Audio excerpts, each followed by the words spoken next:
Once, a boy lay sick in a hospital bed, longing for a healthy body. His parents watched over him as a broken wheelchair lay on the floor, showing his struggles. This wish led him to a past life where he was an adult, falling to the ground in pain. He had written a doctoral thesis about how martial arts could become popular again. He often dreamed of becoming a great martial artist. He hoped that one day he could truly fulfill this dream. Suddenly, he was reborn into a new life, finding himself standing before a magnificent academy.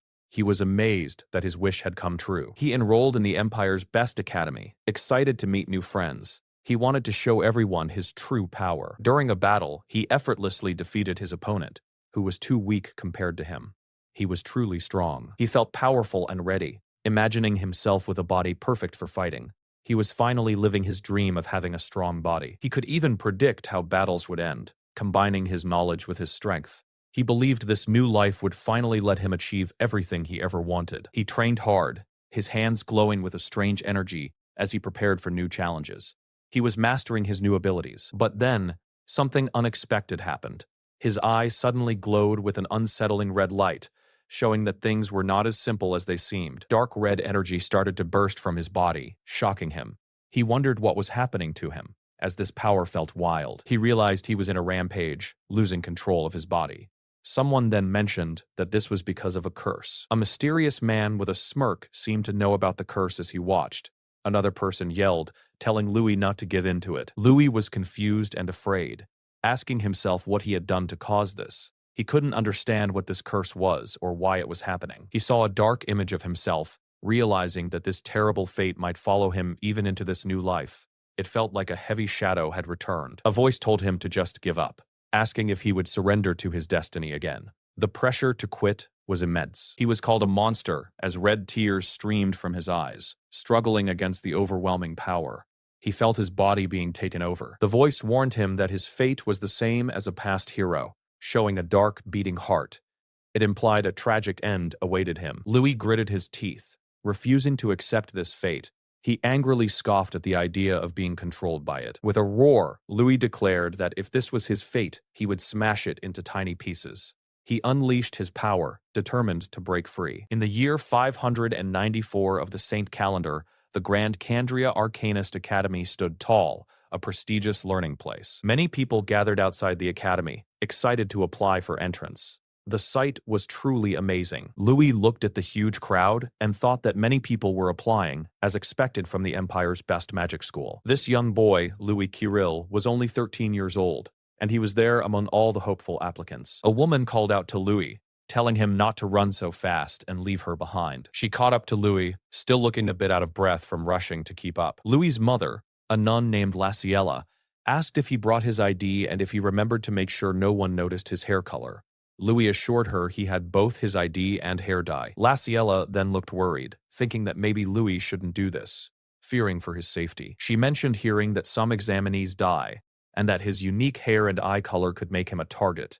Julian, a man with glasses, told her that magic was the only way to solve Louis's problem. Julian explained that the Candria Arcanist Academy was the only place in the Northern Empire where commoners could even take the entrance exam. The Candria Arcanist Academy was known as a premier institution. It was established by the Candria royal family and was one of the 10 great academies. The academy also had statues of powerful warriors, showing its history of strong arcanists. It was a training school where the Empire's strongest grandmasters taught, making it a very important place. Many powerful arcanists, using different types of magic, had come from this academy. In the past 10 years, several guardians had emerged from non-noble families. Most of these strong guardians had graduated from this very academy, proving its worth. Julian smiled, believing that the academy was the perfect place for Louis to learn magic. Laciella agreed, saying Julian was right, feeling a bit more at ease. Louis, with a determined look, thought to himself that he must become a Grand Master and grow stronger. His goal was to gain ownership of the orphanage from the church,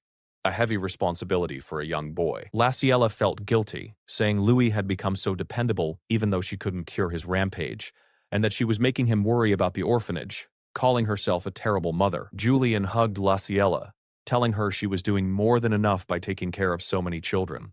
Louis chimed in, saying he was only alive because of her. Louis smiled, truly grateful for the family he now had. In his previous life, he had dreamed of becoming the world's greatest fighter, But severe asthma meant he couldn't live without a respirator. His own parents grew to hate him, seeing him as a burden and a money drain. Yet, he never lost his passion for martial arts. Even confined to a wheelchair, his passion bore fruit as he became a scholar. He wrote a doctoral thesis on modern martial arts and their possible revival, and his research greatly helped the fighting industry and martial arts development. But then, a scholar stole his work, and he was falsely accused of being the thief. He collapsed, defeated. The thief's shadow mocked him, implying a sick person who couldn't move properly didn't deserve any glory. In the end, his own parents abandoned him, taking away his respirator as he lay crying. With his life fading, he wished to live more, to have a healthy body, a loving family, and his own life in the next one. And then, his life simply ended. He was reborn in the year 90 of the Saint calendar, in the northern Kandria Empire, in the town of Manhwa. La Ciela wondered if she should really take in the baby, worried about his unusual hair and eye color. Louis, now a baby, was confused, wondering where he was and why he wasn't dead. Some people feared the child might bring disaster to the facility, but La Ciela, holding the baby close, believed he was innocent. La Ciela decided she couldn't just leave him, and declared that from that day on, his name would be Louis Kirill. In this new life, Louis now had a precious family that loved him, and a healthy body. Suddenly, a rude voice demanded a commoner to move aside. A noble roughly pushed La Ciela, causing her to stumble and nearly fall. Louis immediately rushed to help his mother, while Julien supported her, both shocked. The noble sneered, asking why a commoner would dream of becoming a Grand Master. He continued to mock, saying it was an impossible dream for someone like Louis. Another noble chuckled, pretending to clean his hand and saying he hoped his luck wouldn't run out after touching a filthy commoner. Louis's eyes filled with rage at their insults and disrespect. He clenched his fists, ready to fight back. But Julien quickly grabbed his arm, stopping him and reminding him to focus on the exam right now. Julien urged Louis to remember his promise not to cause trouble at school. La Ciela, still shaken, firmly told Louis to bear with it. Louis hesitated, his anger boiling, but he held it back. He mumbled an apology to his mother. Meanwhile, the nobles, uninterested, called him trash and headed off to get their numbers for the exam. They walked past Louis and his family, full of arrogance. Suddenly, others around them started to make way, shouting that Lord Cain was coming through. Everyone looked at Lord Cain, amazed by his noble appearance, thinking he looked just like a noble should. He was Cain Aranka, the heir of the powerful Aranka family, practically sparkling with nobility. Louis seethed, thinking, those damn nobles. Louis looked at Cain with fierce determination, silently vowing, just you wait. La Ciela worriedly said Louis's name, but he gave her a thumbs up, assuring her he would be fine. He promised he would definitely pass. He was determined to become a Grand Master, learn magic, and show all the nobles what he was capable of. He declared that in this life he would become the strongest, and he ran towards the academy with fierce resolve. He also promised himself that he would protect everything. He would protect what was precious to him, looking at a picture of his family. La Ciela and Julien looked on, still worried. They knew only 20 to 30 people passed each year out of 20,000 applicants, and they just wanted Louis to be safe. Julien said that Louis was more stubborn than anyone he knew. He explained that once Louis decided on something, he charged ahead without caring what others thought, and their job as family was to support him. La Ciela agreed. Louis entered the exam hall, a vast space filled with many other examinees. He noticed that everyone seemed older than him in the exam hall. Suddenly, a powerful voice announced that the 160th Kandria Arcanist Academy entrance examination would now begin. A majestic man appeared, declaring himself the principal of the academy and the supervisor of the exam. He was Aronian Smith, the principal of Kandria Arcanist Academy, a Grand Master himself.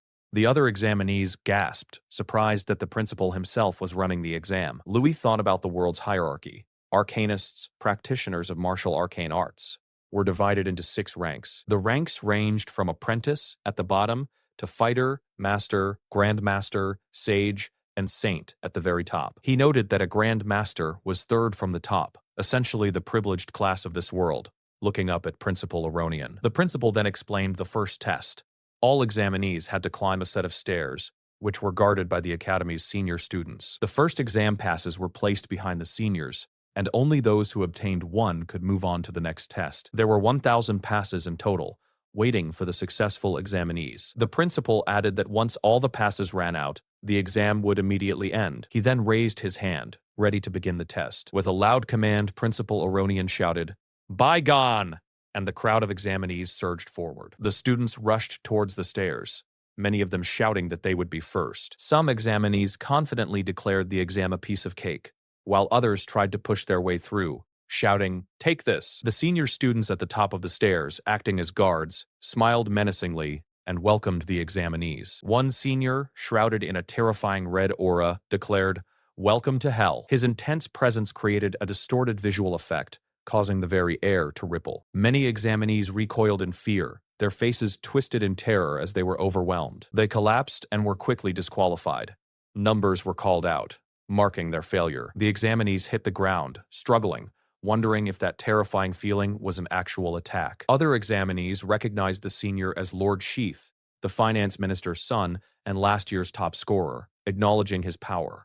They realized it was killing intent. Louis's eyes widened, understanding what was happening. He realized it wasn't a physical attack, but the senior had released his aura to intimidate everyone. Louis knew that anyone weak-willed would surely be affected. He saw many fellow examinees on the ground, passed out from fear. Lord Sheath praised Louis for having some backbone, but then confidently declared that there were plenty of talented people there who would pass. He added with a sneer that there was no room for commoners in the academy, glaring at Louis. Then Lord Sheath's eyes glowed with even more malice, saying, "But, since you're here," he unleashed a devastating wave of killing intent, telling Louis, "I'll make you kneel." People screamed in terror, gasping that they couldn't breathe and begging not to be killed as they collapsed around Louis. More examinees fell, completely overwhelmed by the sheer force of Lord Sheath's aura. Louis stood firm amidst the chaos, looking at Lord Sheath and asking if that was all his killing intent amounted to. He thought that such an intent was enough to scare ordinary people. But for someone who had trained like him, facing real dangers in the dark forest under the moonlight, someone who had fought against monstrous creatures, Louis stared down the threat with intense, glowing eyes. He was ready to face any challenge,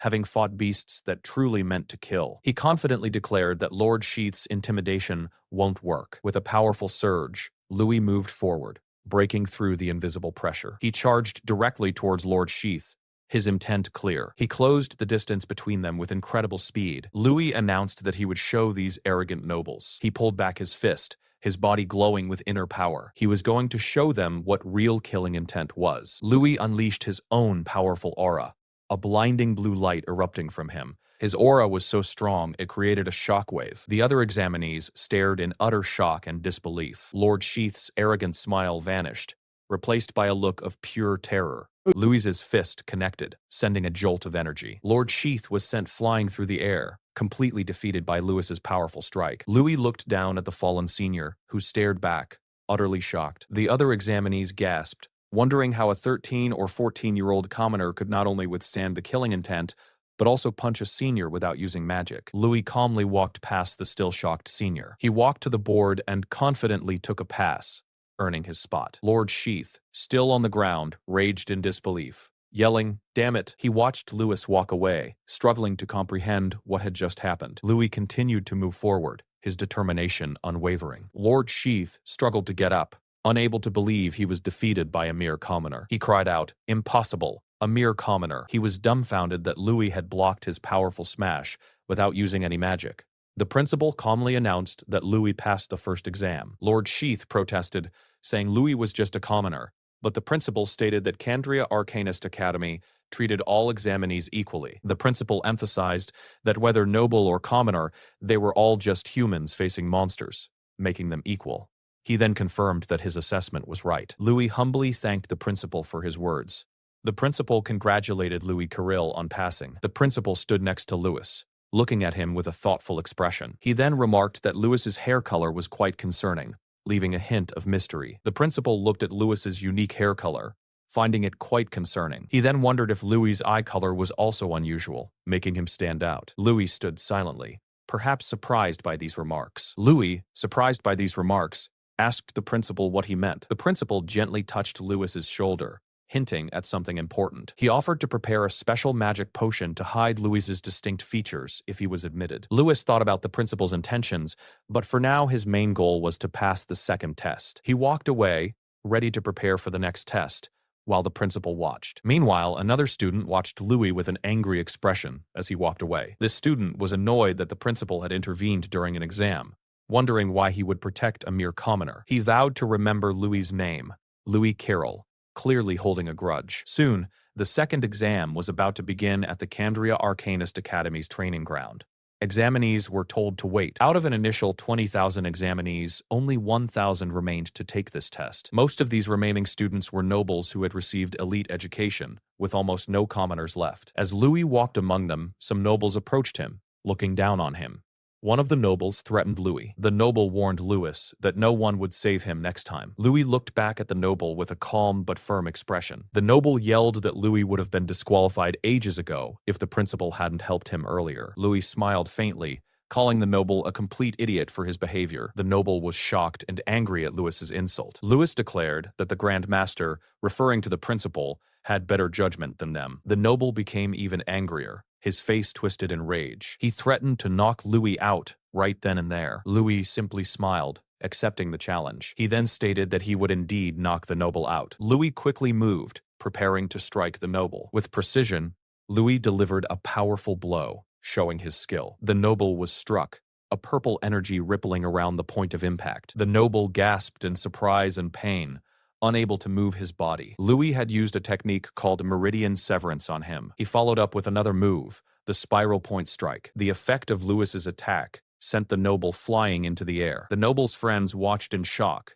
as he was sent tumbling. They looked stunned and worried for their companion. The noble crashed hard onto the ground, leaving a strong impact. His friends rushed over, kneeling beside him, looking distressed. The noble groaned in pain, asking if he was okay. He cried out that he couldn't feel or move his arm properly, accusing Louis of being a scoundrel. Another noble shouted that Louis had used poison and threatened to report him immediately. Louis stepped over the fallen noble, calmly stating that it wasn't poison, but martial arts. He explained that he was holding back like his mom told him to, but even he had his limits. Louis firmly declared that only those prepared to be hit themselves should hit others. He clenched his bandaged fist, showing his readiness. A blonde-haired student intervened, reminding Louis and the others that they were in the middle of an exam. He questioned if Louis was fine with being disqualified for fighting. Louis simply looked at the blonde student, remaining silent. The other nobles still angrily yelled at Louis, telling the blonde student to stay out of it. The blonde student looked up at the angry nobles,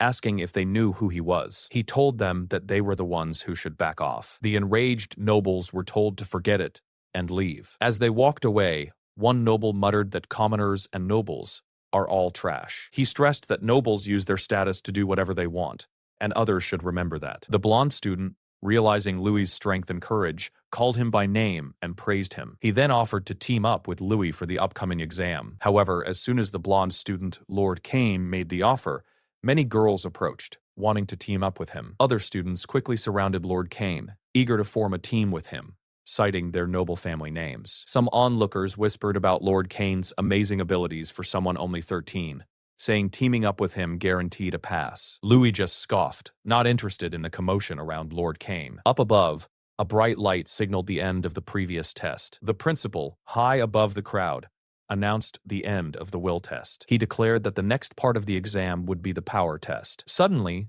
all the examinees felt a strange force, wondering what was happening. Lord Kane recognized it as an earth attribute mark, surprised by its presence. He looked down, feeling his body suddenly become incredibly heavy due to the magic. The ground began to glow with a powerful golden light. A large magic circle appeared on the stage, radiating intense energy. The principal explained that for the second exam, they would fight on this stage while under the influence of earth magic. Many students collapsed, realizing this was a Grandmaster's earth magic, finding it unbelievable. The students struggled, asking if they really had to fight in such heavy conditions. He noticed that Louis was walking around as if the earth magic had no effect on him. Lord Kane watched Louis with surprise, seeing how easily he moved. The ground cracked with each step Louis took, showing his immense power. His heavy steps continued to crack the floor, and people looked up as he leaped onto the main stage. Louis then leaped onto the main stage, astounding the crowd. The principal smiled, noting that Louis was first again,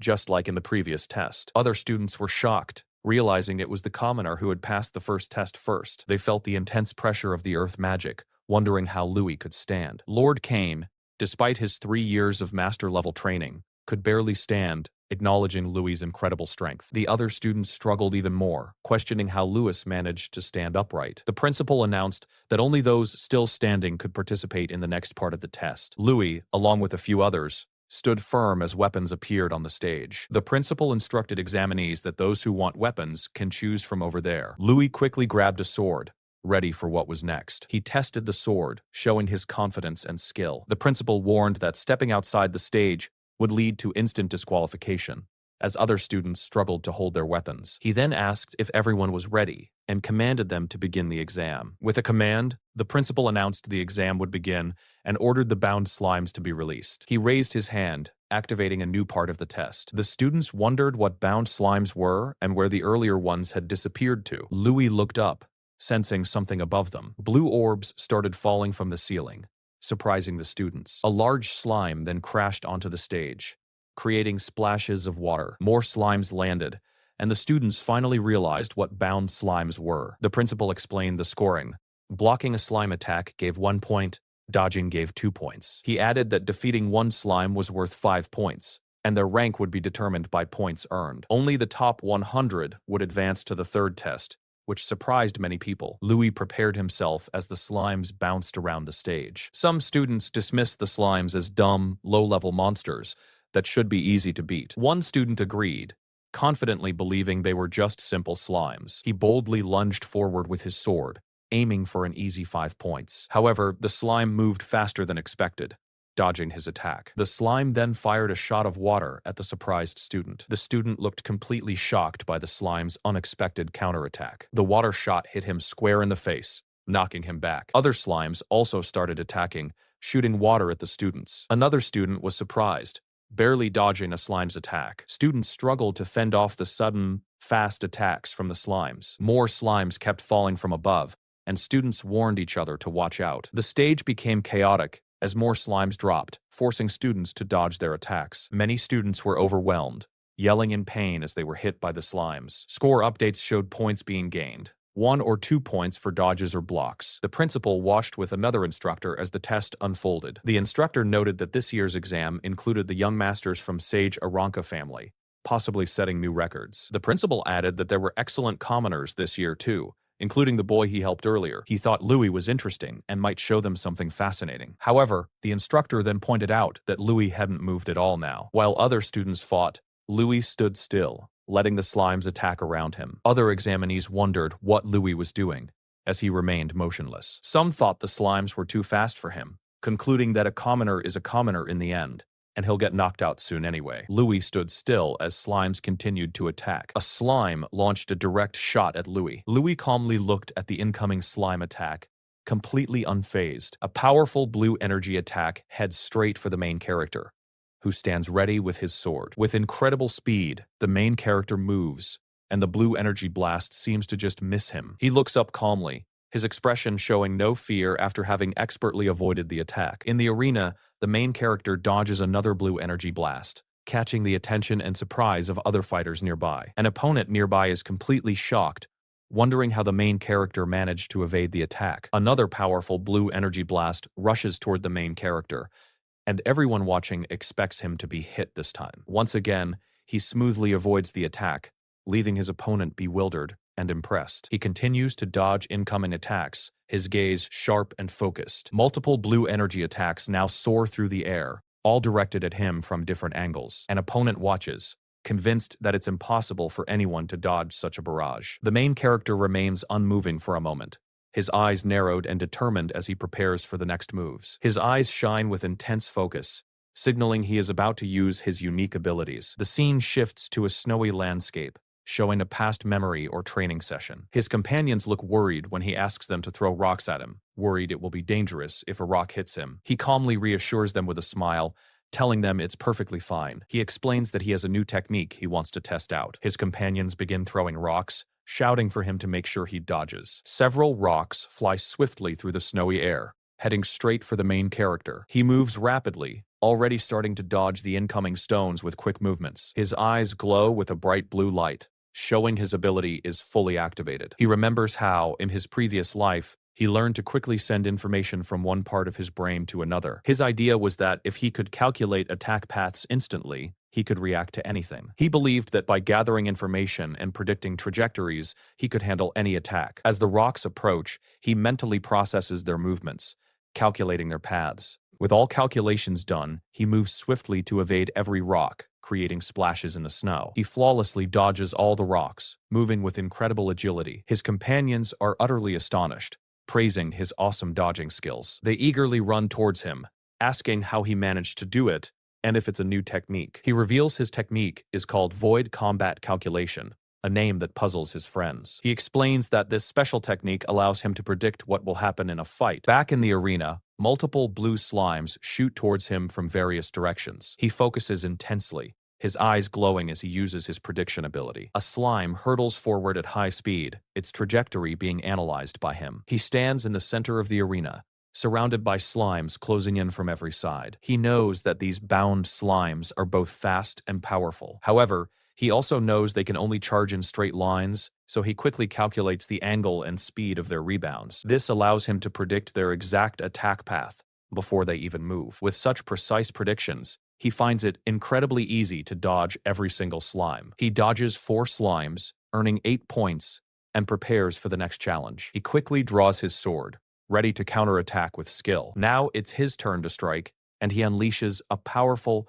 martial arts sword slash. He cuts through a slime with ease, surprising a nearby blonde-haired fighter. The arena officials confirm that he truly understood and predicted the slime's movements. They are impressed, noting that his perception is so sharp it rivals that of a seasoned fighter. Kane, the blonde-haired fighter, recognizes the main character's special techniques and decides he absolutely needs to team up with him. The main character looks annoyed as another slime approaches. He spots another slime and notes its value of 5 points, ready to earn them. He prepares to use his swordsmanship, sword pierce technique to finish off the slime. But just as he prepares to strike, another sword quickly pierces the slime instead. He turns his head, a look of surprise and annoyance on his face. He glares, asking if someone just tried to steal his kill. Kane smiles, explaining that the kill he took wasn't actually meant for the main character in the first place. Kane shows off his impressive sword skills, cutting another slime with a swift motion. He neatly slices a slime in half, demonstrating his sharp swordsmanship. Kane clarifies that he only targeted slimes that were not already engaged with the main character. Kane then formally introduces himself. He boldly suggests they work together to steal points from the other competitors. The main character looks at him, stating clearly that he only wants to achieve a high rank. Kane agrees, proposing they also make it a competition to see who can earn more points. Kane challenges the main character to show his true strength, sensing his confidence. The main character accepts the challenge, drawing his sword with a confident smirk. He agrees to show what he's capable of, and adds a condition. The loser must follow the winner's command. Kane is taken aback, remarking that no one has ever made demands of him before. Meanwhile, archers in the arena recall Lord Sheath's orders regarding the main character and his new partner, Kane. They see the chaos as an opportunity and decide to finish off the main character and Kane right then and there. A grim-faced man with a dark smirk agrees, saying it's the perfect time to strike. The archers shout their battle cry and unleash a volley of arrows. Arrows fly swiftly through the air, targeting both the main character and Kane. The main character swiftly evades the incoming arrows and the remaining slimes. Many arrows zip towards him, making it hard to dodge all of them. An arrow appears to strike him with a powerful impact, causing a burst of light. Kane looks stunned, while the archer grins, convinced he scored a hit. However, the main character simply smiles, completely unharmed by the hit. The archer is utterly shocked, wondering how his arrow failed to harm him. He looks closer and is horrified to realize the main character actually caught the arrow with his bare hand. The archers are bewildered, questioning how he could possibly react so fast to such an attack. Kane asks if the main character is okay after that dirty trick, but he dismisses it as nothing. The angry archer shouts, calling them scum, and ordering his team to target Kane next. He draws his bow, preparing a powerful double arrow shot, with one arrow glowing with dark energy. 2 arrows, one distinctly darker, streak through the arena towards Kane. Kane frantically dives and twists, barely managing to dodge most of the arrows. However, the dark, glowing arrow seems to have a more sinister and unavoidable path. Kane's eyes widen in terror as the dark arrow closes in on him. The dark arrow strikes, and a burst of blood splatters, signaling a direct hit. A young man stood, glowing with purple energy, his face serious as if preparing for a big attack. A sharp, blood-red line suddenly streaked across the space, showing the impact of a powerful strike. The attack landed, piercing through the hand of a white-haired young man who seemed to have stepped in front of another to protect him. The golden-haired young man looked concerned at the white-haired boy, whose hand was bleeding badly from the impact. The white-haired boy understood that the attack was meant for him, and two older examiners observed, noting the clear bad intentions behind the move. One examiner asked if they should disqualify the attacker, but the other decided against it, believing the attacker would lose anyway.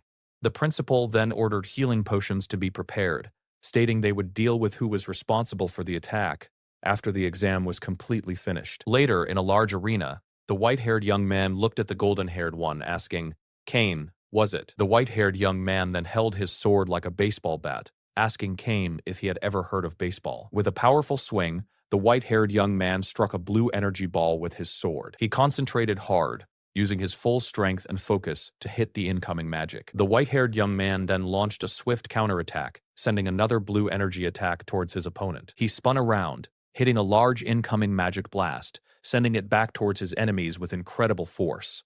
The energy ball flew swiftly and powerfully, showing the strength behind the white-haired young man's unusual technique. The blue energy orb shot through the air, heading straight for a group of opponents armed with bows. The energy blast hit one of the attackers, sending him flying across the arena with a loud cry of pain. The hit opponent was disqualified from the exam, landing with a painful impact and a large red mark on his chest. Kane watched the white-haired young man's unique style, finding the commoner's game of baseball to be quite interesting, as another opponent was taken down. The white-haired young man quickly took down another opponent with a precise strike. Kane asked, "Was it? Sounds pretty interesting." He followed up with, "That's one down." Other archers were surprised, wondering where he had gone as he moved with impressive speed around the arena.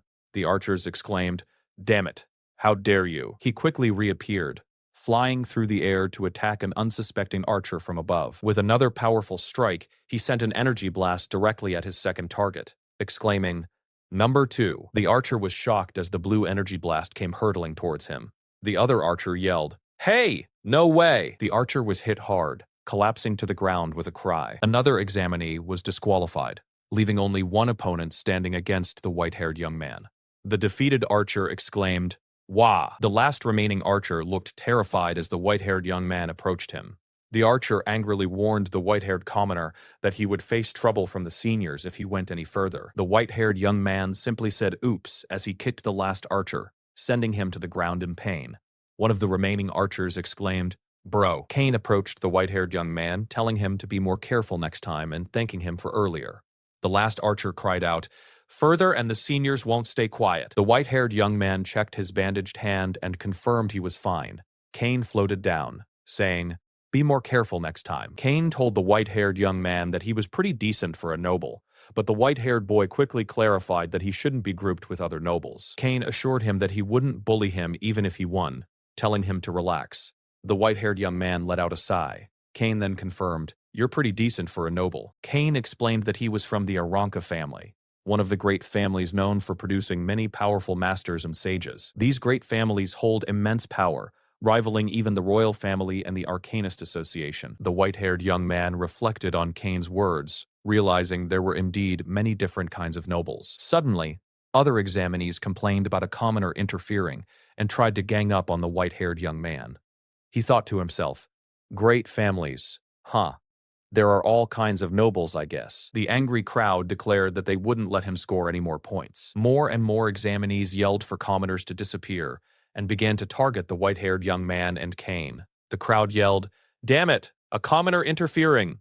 And we won't let you take any more points." Other nobles rushed in to help Kane, realizing he was being targeted by the angry mob. They called out to beat down the lower-class nobles, turning the exam into a chaotic battle. The mob yelled, "Commoners should just disappear." The arena became a free-for-all, with the white-haired young man being careful not to let his guard down again.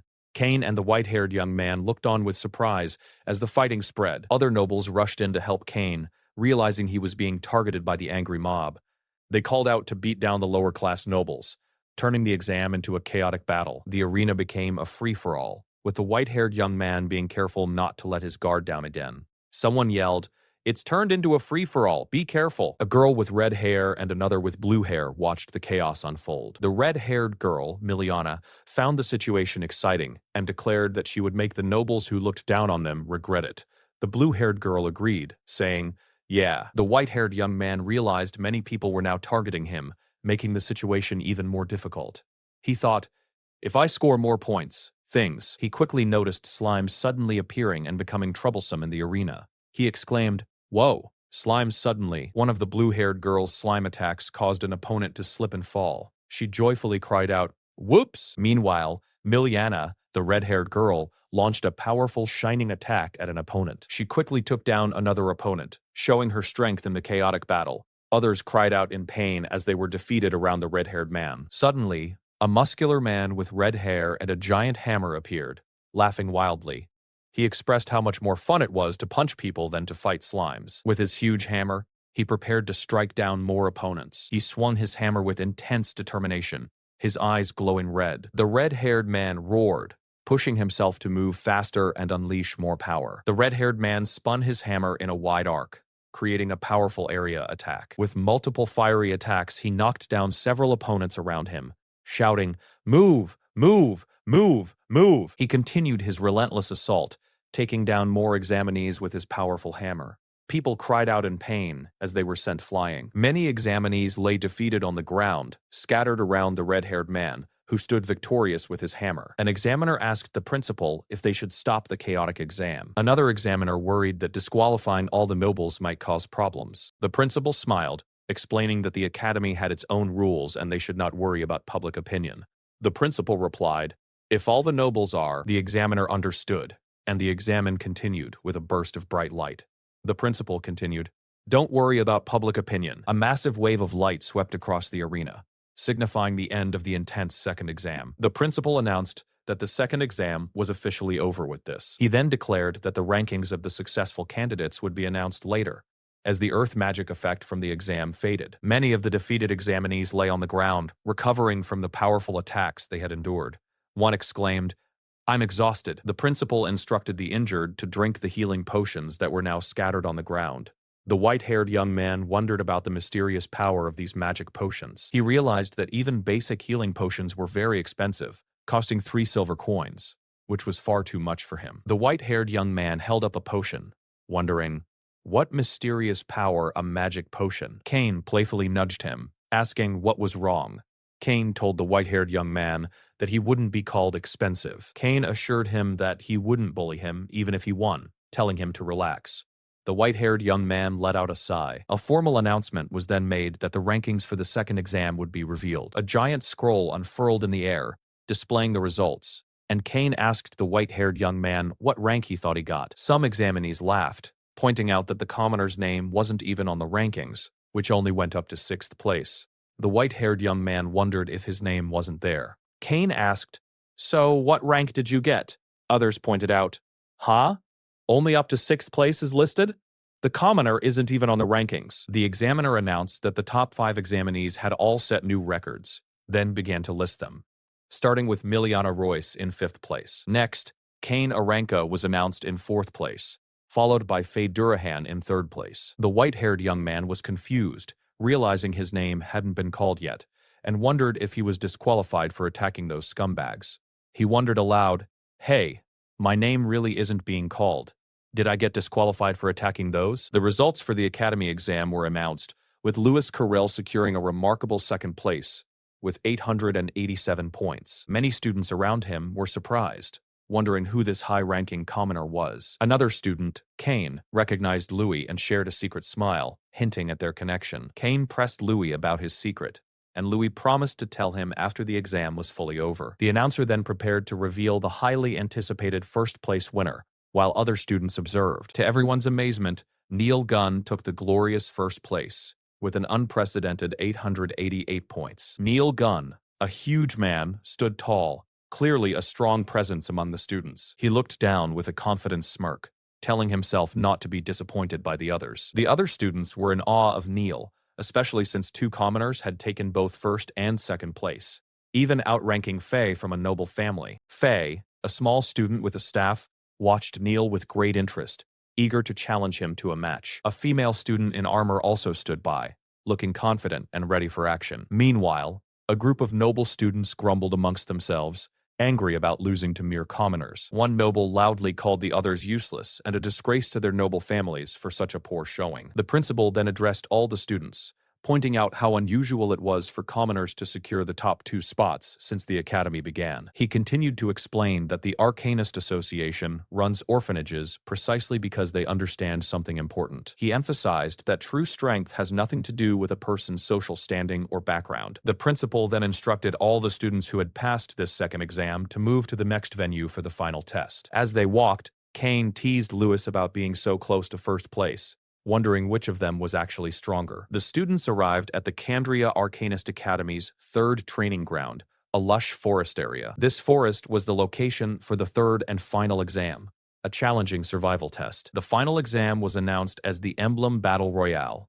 a fight for survival. Emblems rained down from the sky, glowing with a golden light, as the principal spoke. The principal explained that they would all receive these emblems, and upperclassmen would use magic to teleport them somewhere in this forest. Their goal was to collect as many emblems as possible, and any method was allowed to achieve this. He warned that any student who lost their emblem would be immediately disqualified from the exam. Kane realized they would be acting separately for now, and advised Lewis to be careful since top-ranked students would be targeted first. Louis acknowledged the warning, determined to survive, understanding that the second exam rankings set up this exact challenging situation. He gripped his emblem, understanding the game was to see how they would handle being targeted. The principal's final words urged them to demonstrate their abilities to the fullest and survive until the very end. Admission to the academy was just one step away, a goal Louis was fiercely focused on. With renewed determination, Louis declared his resolve to win, no matter what. Soon after being teleported, a large man with an axe found Louis. He accused Louis of humiliating the nobles with his high ranking,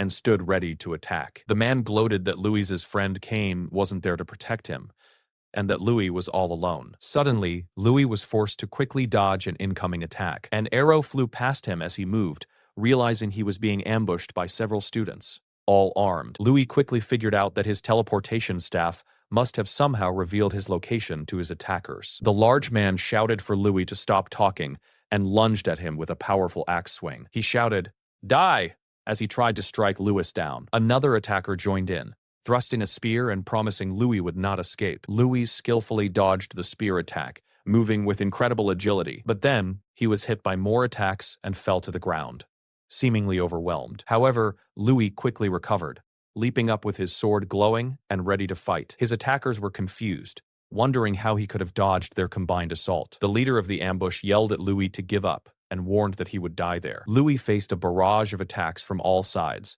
skillfully deflecting and dodging the weapons. Suddenly, more magical energy attacks came at him. Louis looked serious, bracing himself as magical projectiles flew towards him. One attacker threw a spear, yelling at Louis to take that, but Louis moved quickly, dodging the spear and preparing for the next move. The attacker with the magical wind arrows was surprised that Louis, a commoner without magic, kept dodging his attacks. Louis realized that he couldn't predict the path of magic attacks as easily as physical ones, making it a tricky situation. He narrowed his eyes, deciding on a different strategy to deal with the magical threats. Louis decided to use a technique called Sen no Sen, which meant counterattacking his enemies before they could even strike. His plan was to use his enemies' own power against them, as the attackers impatiently told each other to attack all at once. The entire group charged at Louis, screaming and wielding their weapons and magic. Louis simply smirked, confident in his decision. He declared it was the perfect timing as he launched into his counterattack with incredible speed. One of the attackers realized Louis was acting on a plan. As the large man swung his axe downwards,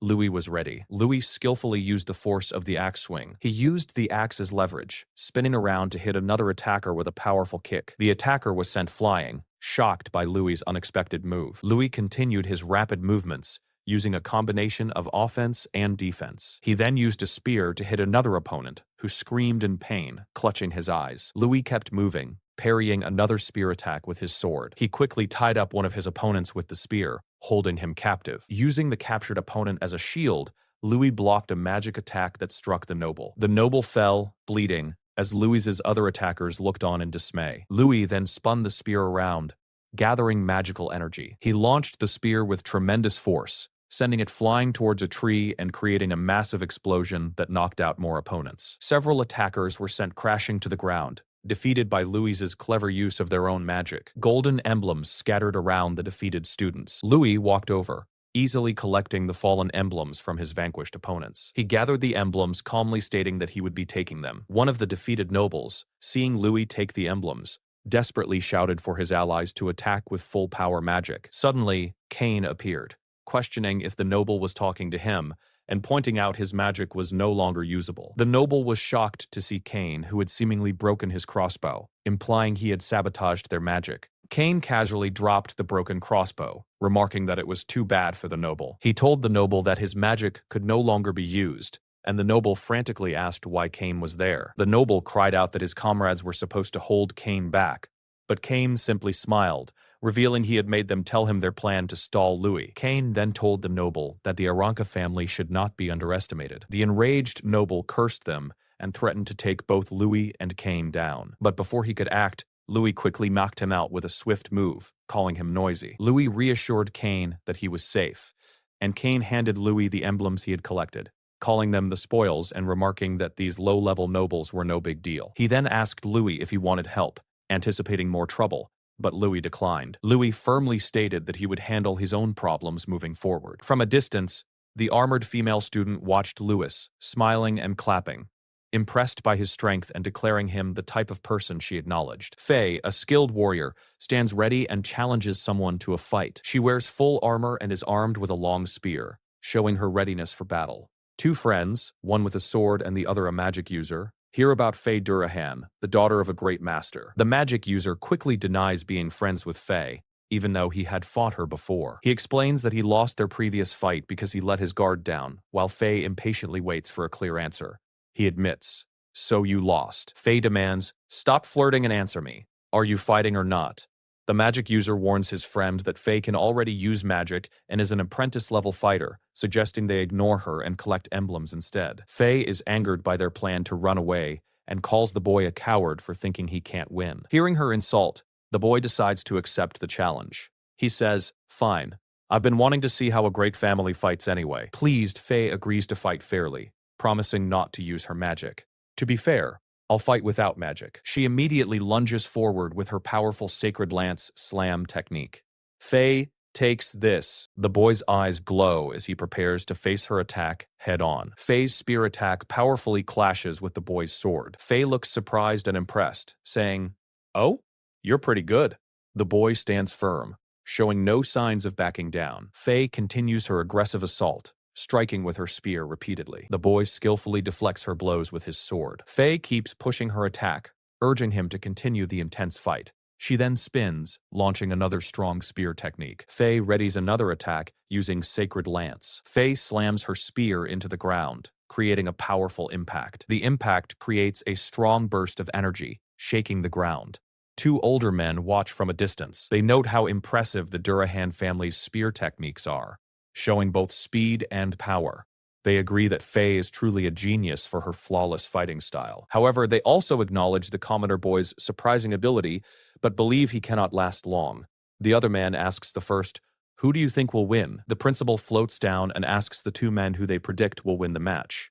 The principal expresses his liking for the boy, but sadly states that he cannot defeat Faye. He explains that true battle is not just about physical strength, but also a clash of wills, hinting at Faye's strong determination. The boy moves quickly, dodging another of Faye's powerful attacks, which kicks up a lot of dust. Faye rushes him with another Sacred Lance attack. She unleashes a Sacred Lance rush, creating multiple afterimages to confuse him. Faye lands a solid blow, making the boy struggle. But at that very moment, the boy spots a crucial opening. The world momentarily goes dark as the boy focuses, enveloped in glowing blue script.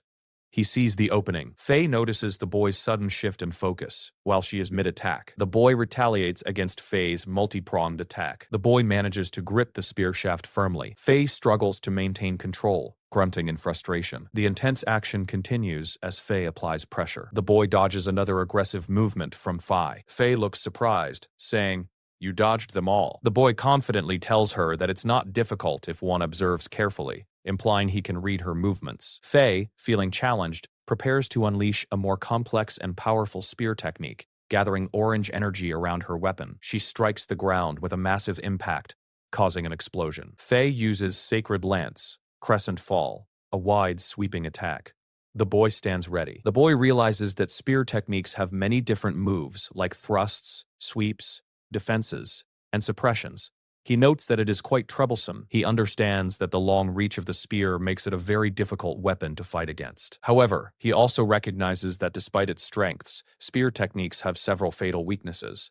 Faye creates a swirling magical shield around herself, ready to defend. Faye defends herself with a powerful magical shield. The boy focuses, realizing that one major weakness of spear users is their vulnerability in close combat. He focuses his magic, preparing his decisive move. He prepares his swordsmanship, sword dance technique, to launch his counterattack. The boy executes his sword dance, attacking Faye with swift and flowing sword movements, forcing her back. Faye grins, telling him that she knows what he's aiming for. She confidently declares that his close combat strategy will not work against her. Faye skillfully counters his attack, spinning her spear with powerful force. Faye plants her foot firmly, generating energy outwards. The boy is overwhelmed by the sheer force of her rotating spear strike. The boy braces himself, readying for the next phase of the exchange. Faye calls out to him by name, "Brace yourself, Louis Carroll." Faye continues her aggressive spinning attack. The two observing men remark on Faye's extraordinary talent,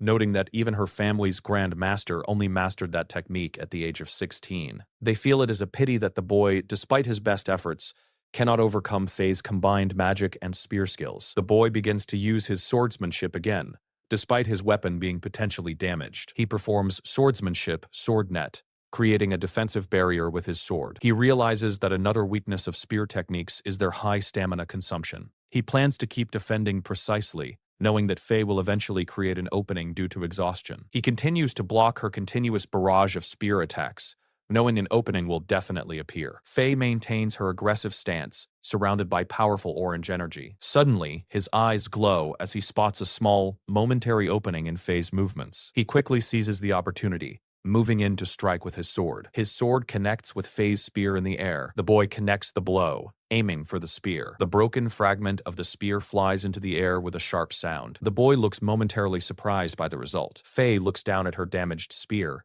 shocked by what just happened. She recovers quickly, looking impressed.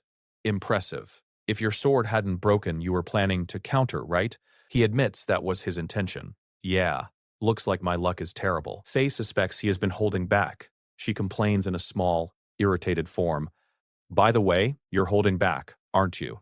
He apologizes, explaining it's his habit to observe first. Faye interrupts him, noticing his weapon is already broken, questioning how he can fight. The boy reveals that he is actually better at fighting with his fists, preparing for close quarters combat. Faye prepares for the next move, noting there are no openings left to exploit. The boy stands ready, watching Faye intently for any openings, perhaps noticing a leaf floating nearby. Faye keeps her focus sharp, preparing herself. She narrows her eyes, focusing her full attention on the boy. Faye spots another chance to attack and charges forward, generating intense red energy. She unleashes a rapid and powerful spear strike. Faye rushes towards the boy with incredible speed, spear ready to strike. His friend yells a warning, recognizing it as a spinning charge technique, and urging him not to face it directly to avoid serious injury. Ignoring the warning, the boy prepares his hands, gathering blue energy and swirling script around him. He wraps his arm in a powerful, fiery, spiraling energy. The boy, now empowered,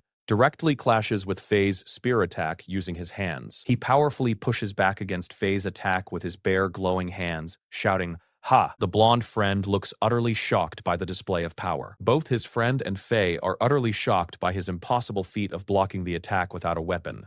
Faye exclaims, "Impossible?" The boy successfully blocks Faye's spear with his energy-infused hands, pushing her back. The onlookers questioned what the boy had just done to counter such a strong attack from Faye. They wondered how he managed to stop it. A powerful force was shown through the cracked ground and the swift movement, hinting at the boy's incredible speed and strength. Faye, determined, refused to give up, shouting that the fight was not over yet. Her spear spun through the air, no longer under her control, showing that the boy's technique had successfully disarmed her. The boy moved very fast, dodging Faye's attempts to strike him as she lunged forward. Faye, frustrated, wondered how she could land a hit if direct attacks wouldn't work, preparing herself for a new approach. She raised her spear high above her head, ready to unleash another powerful technique. The boy watched as Faye used an illusion technique, creating many copies of herself, all armed with spears and ready to attack. These spear-wielding illusions rushed towards him from every direction, moving at high speed, each illusion charged with a glowing spear,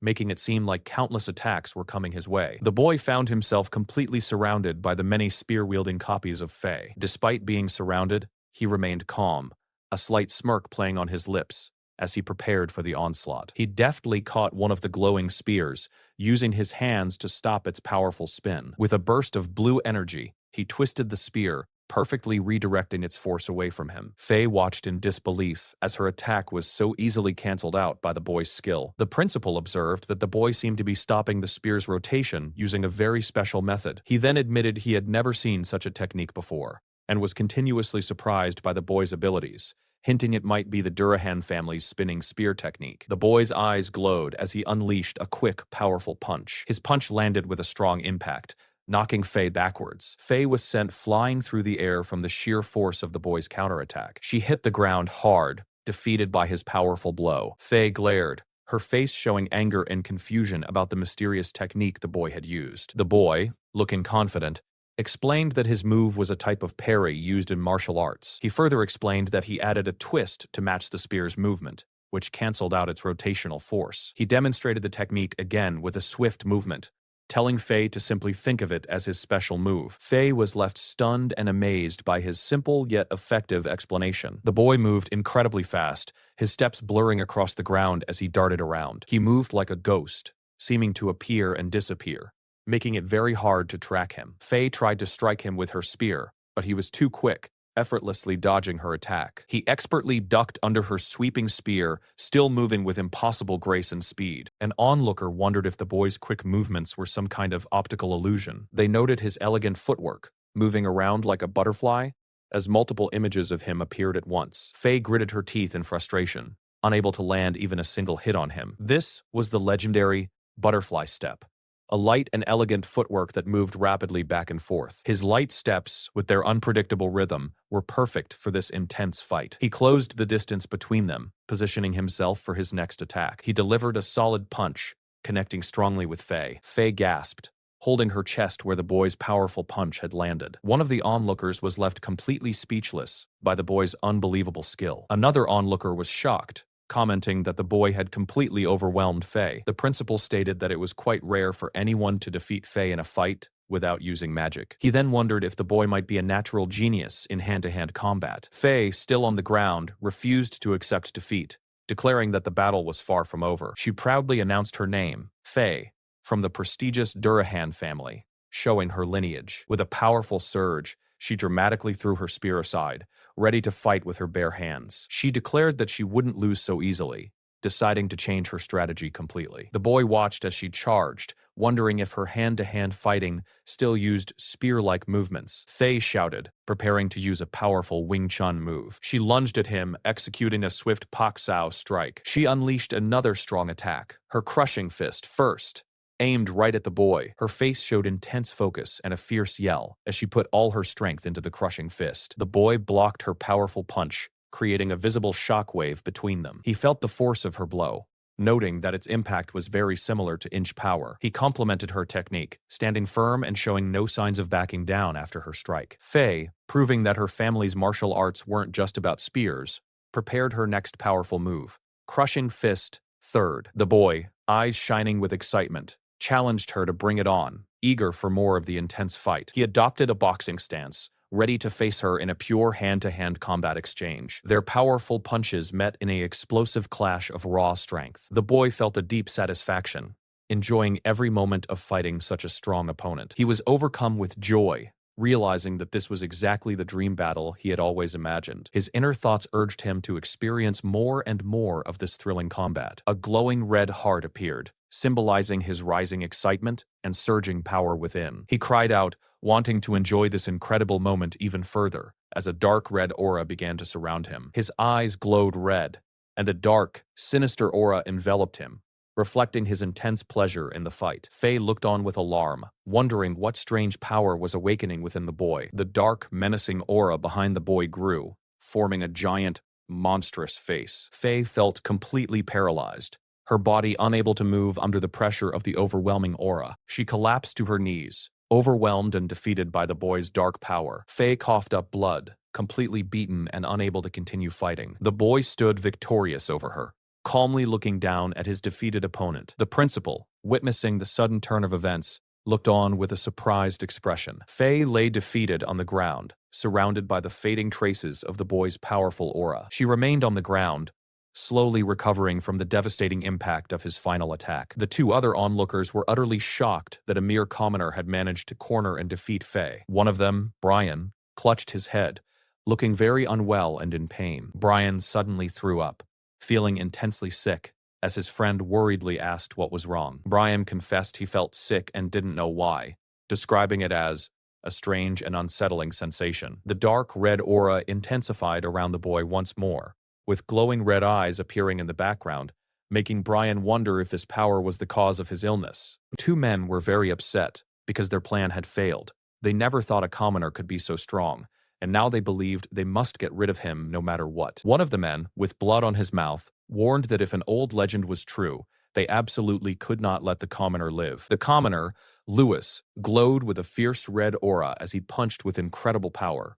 Surprising his opponent, Faye, Lewis unleashed a powerful red punch that sent Faye flying through the air. Louis prepared another strong attack with swirling red energy as Faye was propelled away. Faye spit blood from the impact, clearly hurt by Lewis's attacks. Louis roared, his body pulsing with red energy, ready to deliver a final, devastating blow as Faye fell to the ground. He unleashed a massive attack, causing sharp red spikes to burst from the ground around the fallen Faye. Louis prepared to strike while Faye lay on the ground, struggling, realizing his strength and speed had reached a completely new level she couldn't match. She knew deep down that there was no way she could win against this overwhelming power. Lewis's giant, red, glowing fist hovered over Faye, confirming her defeat. Faye looked up with wide, fearful eyes, covered in small cuts and blood. This was the chapter of the martial arcanist, focusing on the blend of martial arts and magic. Suddenly, Faye found new strength, realizing she had to fight back. Calling upon martial arcane, glowing magic symbols appeared around her fist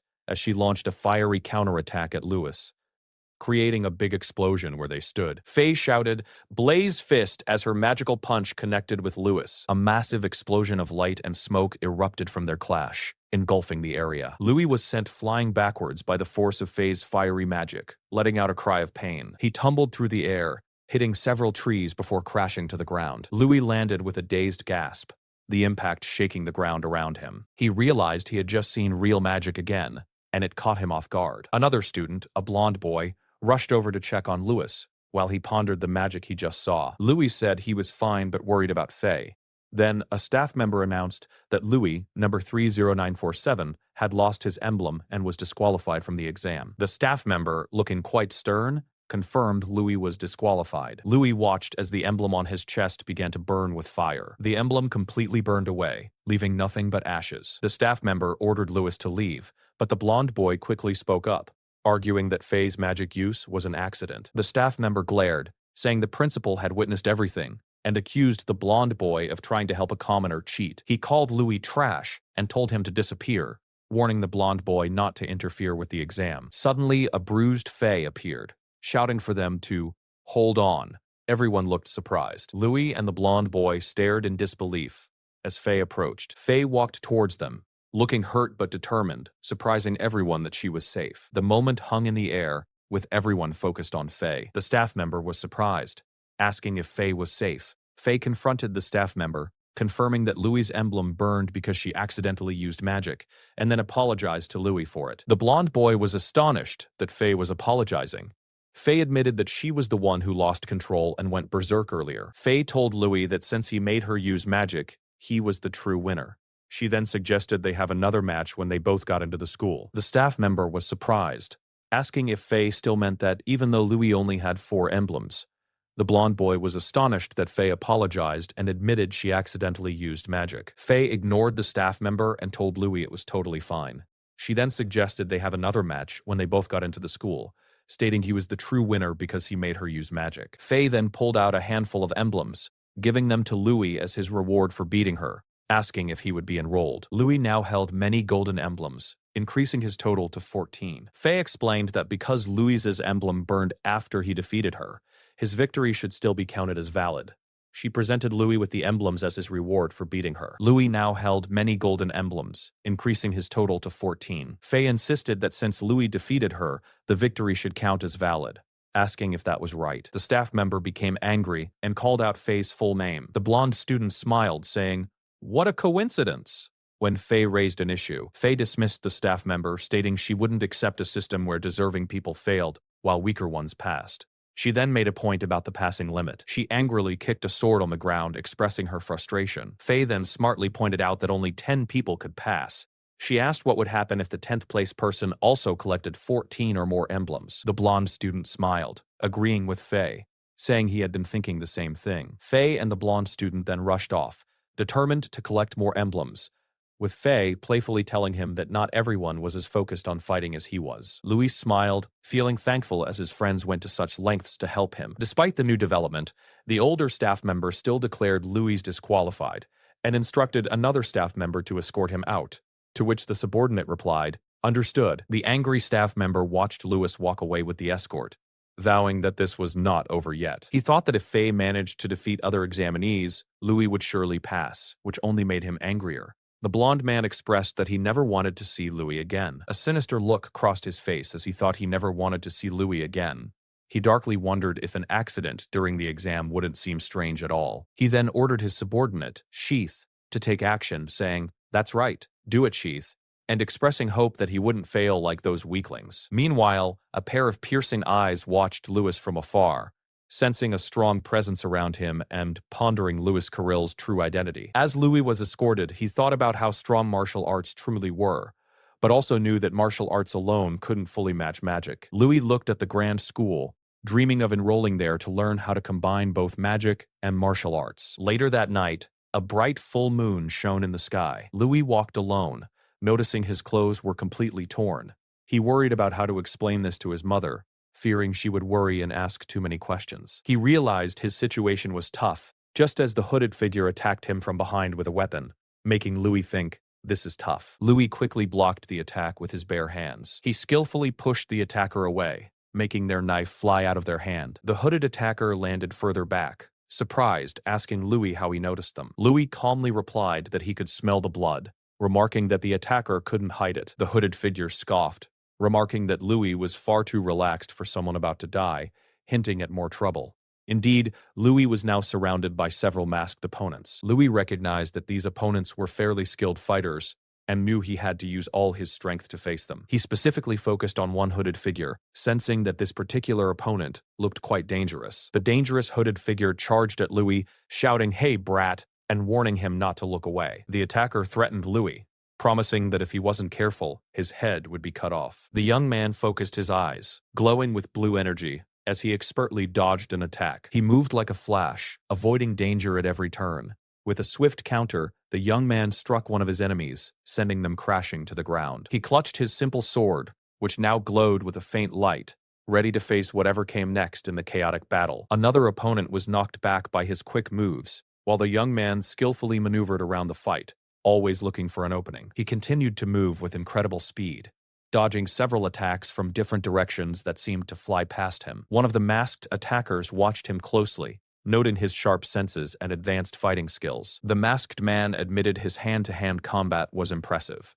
The young man looked at his opponent, confused by the mention of intel about him. The masked leader, with spiky hair, stood with his crossbow-wielding followers, wondering if the young man could handle magic too. Suddenly, glowing green arrows, made of wind, sliced through the air, heading straight for the young man. The hooded figures unleashed a barrage of magic arrows from above, trying to overwhelm him with their ranged attacks. The young man was shocked by the magical assault, trying to block the incoming arrows with his bare fists, feeling the power behind them. He cursed, seeing the wind arrows pierce the trees around him, realizing he was facing magic again and needed a new plan. With a determined look, the young man decided it was time to use his special breathing technique, his eyes glowing brighter. He channeled the energy, or chi, within his body. This technique allowed him to unlock his body's hidden power, massively boosting his strength and speed as his skeleton glowed and his eyes blazed with blue light. The masked leader scoffed, believing the young man's struggle was useless against their coordinated attacks. More magical arrows flew, but the young man was now incredibly fast, a blur of motion. He moved at an unbelievable speed, dodging all the incoming magical arrows as they whistled past him. One of the masked figures gasped in surprise, unable to believe how quickly the young man was moving now. In a blink, the young man appeared right in front of the masked leader, catching him completely off guard. The leader stared in shock as the young man raised his hand, ready to deliver a powerful strike. Leaping high into the air under the night sky, the young man prepared to land a devastating blow. He landed a strong kick on the masked leader, sending him flying and making him cry out in pain. While the young man was still in the air, the other masked figures quickly fired more magic arrows at him. The leader, having landed on the ground, quickly shouted for his men to stop the boy. Another masked figure attacked the young man from above, aiming a powerful kick. The young man quickly blocked the kick with his arm, showing his strong defense, even while airborne. He staggered back from the force of the block, but held his ground, still ready to fight. The hooded figure landed, creating a shockwave that pushed the young man further back. The young man looked at his new opponent, realizing this fighter was exceptionally strong. He admitted that this masked individual, who seemed like a higher-ranked warrior, possessed great power. The masked fighter moved gracefully around the young man, circling him with swift steps. The young man suddenly found himself completely surrounded by all the masked enemies. Using his ability, several glowing clones of himself appeared, engaging the multiple attackers. His clones moved like lightning, deflecting attacks and striking the enemies with luminous blows. Despite fighting bravely, the young man was eventually overwhelmed and fell to the ground, surrounded once more. The impact caused the young man to land on the ground after being hit. One of the hooded figures commented that he finally went down, admitting how much effort it took to defeat him. Another hooded figure wondered if he was truly just a commoner, finding him far more challenging than an average apprentice. As an enemy approached, the young man's eyes snapped open, glowing blue, revealing that he had only been pretending to be defeated. He quickly sprung up, surprising the masked figure, and swung his wooden sword with unexpected force. The young man struck the masked enemy hard, sending them reeling back from the sudden attack. He delivered a sharp blow,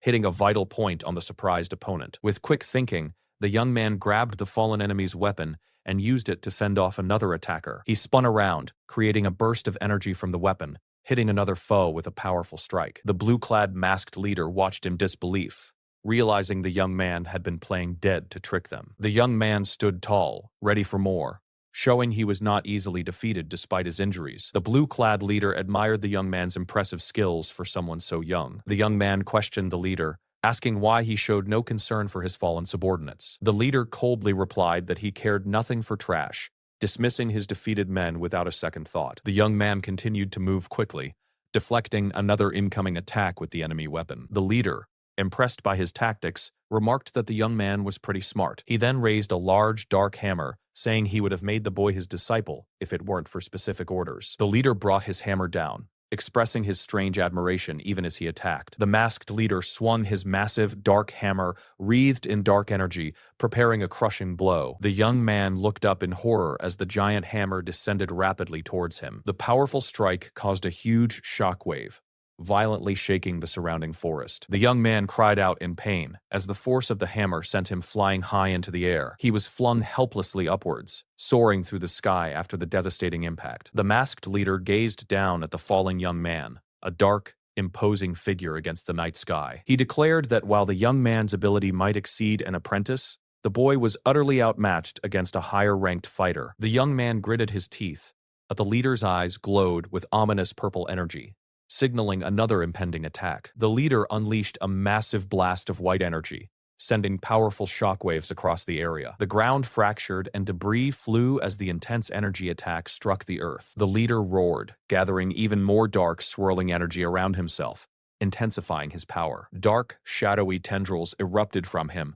preparing for another overwhelming strike. The impact of his attack sent a large cloud of dust and rubble flying into the air. The leader looked down, shocked and surprised that the young man was still alive after such a powerful blow. The young man lay injured on the broken ground, but slowly, painfully, he began to stir and rise. His body glowed with a fierce blue light, and he clenched his fists, refusing to die there. The leader dismissively told him it was too bad, as he prepared to deliver the final strike. He raised his glowing dark hammer, proclaiming that not even a goddess could save the young man now. The leader floated above, his hammer radiating immense purple power, ready to end the fight. The young man stared in dread as the leader unleashed his ultimate move, Martial Arcane Celestial Hammer. The hammer slammed down, creating a huge crater, but the young man desperately vowed that he could not die. He thought of his beloved family, his determination fueled by his desire to master magic and protect them. His eyes turned fiery red, burning with a fierce resolve to change his fate,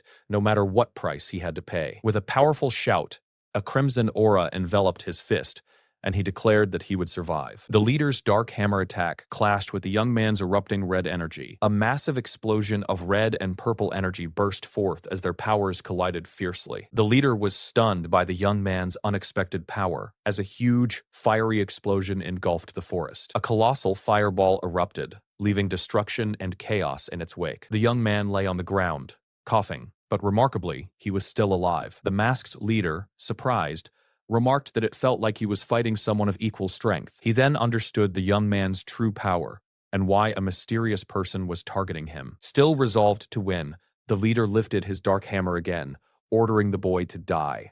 The young man, battered but defiant, looked up at the leader and called him a monster. A powerful wave of energy burst forth, stopping the attacker cold. A masked figure, who was about to strike the young Louis, was sent flying backward by the sudden force. The figure tumbled through the air, caught in the green magical energy that swirled around. Green magic continued to swirl and blast the masked person high above the ground. The masked figure looked shocked and confused, wondering what kind of power this was. The green energy pushed him further away, trapping him within its strong currents. Suddenly, a new, dark energy erupted from the masked figure as he let out a guttural sound. His eyes glowed red as dark energy crackled around him, ready for a counterattack. But another wave of magical energy struck, pushing Louis to the ground, while a new figure appeared. Louis looked up, surprised, as the Grand Master, who was also the principal, landed near him. The principal saw Louis's injuries and noted that Louis had managed to suppress the rampage and control his inner power.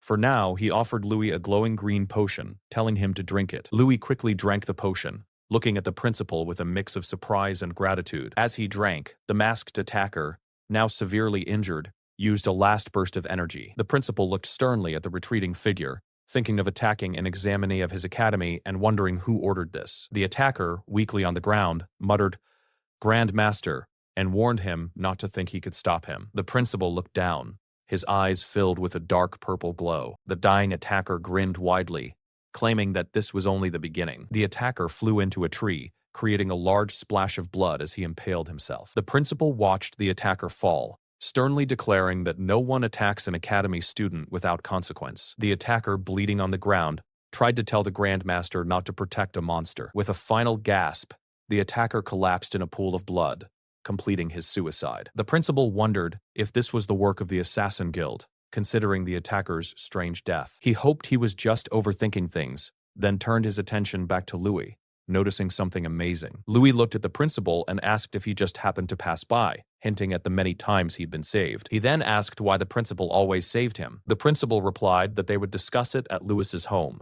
Louis suddenly remembered the time and worried that his mother would be very concerned about him. The principal called out to someone named Kylie as a shadowy figure rushed past him, disappearing quickly. He instructed Kylie to take care of cleaning up the area. Kylie quickly moved through the forest, leaving behind cracks in the ground where she stepped. The story then moved to the town of Mantia in the northern Candria Empire, under a full moon. In Mantia, two men were harassing a nun, asking who allowed her to fix a strange millstone, and accusing her of tax fraud. The nun tried to explain she was waiting for the children, but the man didn't believe her. One of the men threatened the nun, saying she needed punishment. He raised his hand, ready to strike her. But Louis suddenly appeared, kicking the man away and sending him sprawling. The nun, Louis's mother, was shocked to see him and exclaimed that he was finally home. She covered her mouth in fear, and Louis quickly asked if she was okay. She noticed his torn clothes and blood, asking what had happened to him. Louis quickly wiped the blood from his nose and reassured her he was fine, claiming his clothes just got caught on a tree during the exam. Another official who had been standing by angrily shouted at Louis, recognizing him. He accused Louis of always breaking rules and trying to fight the Lord, threatening to call Fighter George. He declared he would report Louis to the Lord, but the principal then appeared, stating there seemed to be a misunderstanding. The principal introduced himself as Aronian, the head of Candria Arcanist Academy, putting his hand on Louis's shoulder. The officials were stunned, realizing that if he was flying, he's a real Grand Master. The principal looked at them sternly and told them to give his regards to the Lord, asking if they understood. Both officials bowed deeply and nervously, agreeing to his command. The principal then turned to Lewis's mother, confirming she was Lewis's mother and saying he had something sudden but important to discuss. Inside their home, Louis's mother politely invited the principal to sit down. The principal looked closely at the millstone, realizing it was the weird millstone the nobles had spoken about, and wondered how it moved without magic. He looked around the room, noticing how much of Louis's unique craft was everywhere. Louis stood by a strange machine, showing off his inventions to the principal. Louis's mother explained how much easier their lives had become thanks to her son's clever creations. She then asked if Louis had caused any trouble during the exam, to which the principal smiled, stating Louis had shown incredible results beyond imagination. He continued, saying he had only seen such talent mentioned in the ancient Gaia scripture. The principal began to tell a story from the scripture about a time when humanity was under the tyrannical rule of monsters. One genius emerged among humanity. Guided by a goddess, he comprehended the essence of elements and created martial arcane. 5 years later, one day, together with his companions, he defeated the monsters and saved humanity from extinction. The commemorative day when the saint calendar was born later came to be called Liberation Day. In the Gaia scripture, this person is called the first hero, a true savior. Louis's mother was excited, calling him a true savior. But Louis asked why, in common legends, there was no hero who saved humanity. The principal said the hero appeared in a different, hidden form. He revealed that the hero was a man with black hair and black eyes. Louis and his mother both looked shocked at this revelation, especially Louis, whose hair was dyed gray. The principal explained this was a great secret, known only to humanity's upper echelons. He continued, saying that while the hero saved humanity, madness dwelt within his heart. The inner madness grew stronger, compelling him to kill. He committed an unforgivable grave sin, leaving a bloody trail. The hero attacked his own companions, laying them wounded on the ground. His eyes became dark and bloodshot as he stared at his fallen friends. Because of his sin, he was completely removed from all human history. Dark chains wrapped around the memory of his past, burying the truth. The principal spoke of this inner madness, a terrifying force, just like a curse. Louis looked at his hands, wondering if his own hidden black hair and eyes meant this madness came from him. The principal revealed that in every country, when they find a person with black hair and black eyes, they are supposed to eliminate them. He asked Louis if he thought hair dye could fool everyone. Louis's mother quickly confessed she was the one who told him to dye his hair, not to hide anything bad, but because she feared something terrible might happen. She begged the principal, saying Louis was truly a good boy, but Louis calmly told her it was okay. Louis added that if the principal wanted to kill him, he would have done it already, suggesting there's a reason for his presence. The principal smiled, calling Louis remarkably wise for a 13-year-old. He praised Louis for not only resisting, but taming his inner madness, seeing in him the qualities of a new hero. Louis and his mother looked at him in surprise. The principal held up a red fruit, explaining that this world might seem peaceful, but great darkness constantly lurks beneath the surface. He said that after seeing Louis today, he suddenly thought that the old legends were absurd. He wanted to guide Louis in the right direction. He believed it was for humanity's future. He then handed Louis the red fruit. The principal explained that thanks to the efforts of Faye and Cain, most of the other students failed the final test, meaning Louis passed. He then invited Louis to join Candria Arcanist Academy. He asked if Louis would like to receive his personal instruction. Louis, looking determined, asked if the principal was betting on him. Louis then asked a serious question. What if someday he went berserk? Louis held the fruit tightly, waiting for an answer. The principal, with glowing purple eyes and a serious expression, answered that if that happened, he himself would kill Louis. One day, Louis's friend told him that he got a personal invitation from Principal Aronian, but that wasn't the only reason the principal visited. His friend explained that the principal's visit felt like a warning from the day before. Louis's friend worried about tuition, uniform, and dormitory fees for school. Meanwhile, Louis thought about his secret connection to a legendary hero, which was much more serious than school fees. He remembered a past conversation where someone knew his true identity, questioning if Louis thought he could keep hiding it with just hair dye. The person had warned him that when his real identity came out, things would get very dangerous. He remembered a serious threat, saying that if his identity was exposed, the person would kill him. Louis wondered how much he could trust the principal's words, and why his mother had heard about the dangers earlier, making her anxious. He strongly disagreed with the idea that his mother would be a burden, despite her not knowing everything. The other person had explained that if Louis's true identity was exposed, his whole family would be in danger, and his mother, as a parent, should understand this. He was told that he needed to become much stronger because his real challenges were just starting. Louis thought about what the principal had said and realized that he was right about everything. He needed to get stronger. He knew deep down that he really needed to get stronger to face whatever was coming. Later, as Louis prepared to leave, his little sister Lana came running, calling out for her big brother Louis. Louis knelt down and caught her in a warm hug, smiling happily. Lana started crying, asking if he would come home sometimes, saying she didn't want to say goodbye to him. Louis promised he would return during long breaks. He told her that this place was his home and he would always come back to it. Lana asked if he was really serious, reminding him that bad kids break promises. Louis made a pinky promise with her, assuring her he would keep it and not to worry. Just then, someone informed Louis that a noble's butler was calling for him, which made his younger siblings curious, asking if it was a noble. Louis walked towards a fancy carriage pulled by 2 horses, where a butler greeted him, asking if he was Louis Kirill. The butler introduced himself as part of the Aranka family and said their young master wished to invite Louis to their manor. Louis received an invitation from Kame, looking a little surprised by it. He read that Kame wanted to deepen their friendship before school began, and Louis agreed to the invitation. Louis then entered the carriage, which took him to the town of Harzin in the Kandria Empire. The butler explained that the Aranka family was a very important and great family in the area.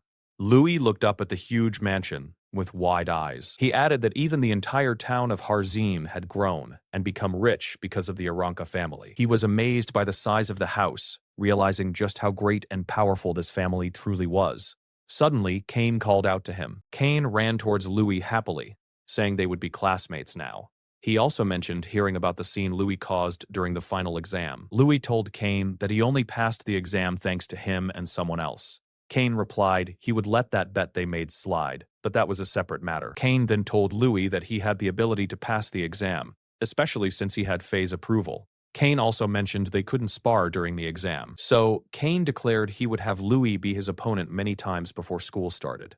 He also offered to share information about the academy and magic beforehand, which made Louis smile. As they talked, a stern woman approached them, wondering who that person was, clearly unhappy with his presence. Kane quickly told his mother that Louis was his friend, trying to explain the situation, but his mother sharply cut him off, silencing him with a fierce look. The air around Kane's mother crackled with a powerful negative energy, showing her extreme displeasure. She sternly reminded Kane that she had told him to choose his friends properly, didn't she? She questioned how just anyone could enter the Aranka family's gates. She declared that associating with him was a waste of time. She further pushed Kane to only train as his father instructed, aiming to become a sage. She then turned to Louis, questioning his purpose in approaching her son. She asked Louis if he was looking for money or power. She then held out a golden ring, stating it was worth dozens of gold coins, enough for him to live his whole life. She implied he should quietly take the ring and go home. She tossed the ring on the ground, ordering Louis to pick it up and go home, with a furious expression. Kane, shocked and angry, protested his mother's actions, asking why she would do such a thing. Louis, looking disappointed and a little sad, quietly said he was sorry to Kane. Louis knelt down and picked up the ring, then looked at Kane's mother, firmly stating he became friends with Kane because he recognized his abilities. He then held out the ring to Kane's mother, asking if she thought Kane's word was worth so little. Kane looked at Louis, surprised by his bold words, while his mother glared with growing anger. She shouted for someone to deal with Louis. Immediately, guards moved to throw Louis out of the mansion. The guards were strong and swift, attempting to remove Louis from the premises. Kane quickly intervened, stopping the guards and loudly declaring that Louis has even more talent than he did. Kane's mother looked surprised, questioning if Louis really broke exam records and even beat Faye, calling the idea of a commoner surpassing noble children ridiculous. Kane insisted it wasn't a lie, adding that if Louis was around, he himself could become even stronger. Kane's mother became enraged, yelling about a commoner acting so arrogantly. She questioned how much more Louis would mock the Aranka family, and the guards moved forward once more with aggressive intent. The guards forcefully attacked, sending Louis and Kane stumbling backward across the red carpet. Just as the situation escalated, William Aranka, Kane's father, appeared, casting a powerful shadow as he entered the hall. William looked at Louis and Kane, repeating Kane's words about him becoming stronger if Louis was around, then asked if Kane had indeed said that. Kane's mother looked startled and called out to her husband, "William." William remained silent, walking past his wife, making her visibly nervous. Kane's mother quickly tried to explain that if they left Kane like this, he'll never catch up to you. But William paid her no mind as he walked down the steps towards his son and Louis. Kane cried out, "Father!" feeling the tension in the air. Louis introduced himself to William Aranca, stating he was Kane's friend. William looked at Louis, sensing an incredible aura from him, one on the same level as the principal. He then asked Kane about Louis. William pressed Kane, asking if his words about Louis's ability were true, while an intense aura surrounded him. Kane admitted that, at the very least, Louis's ability exceeded his own.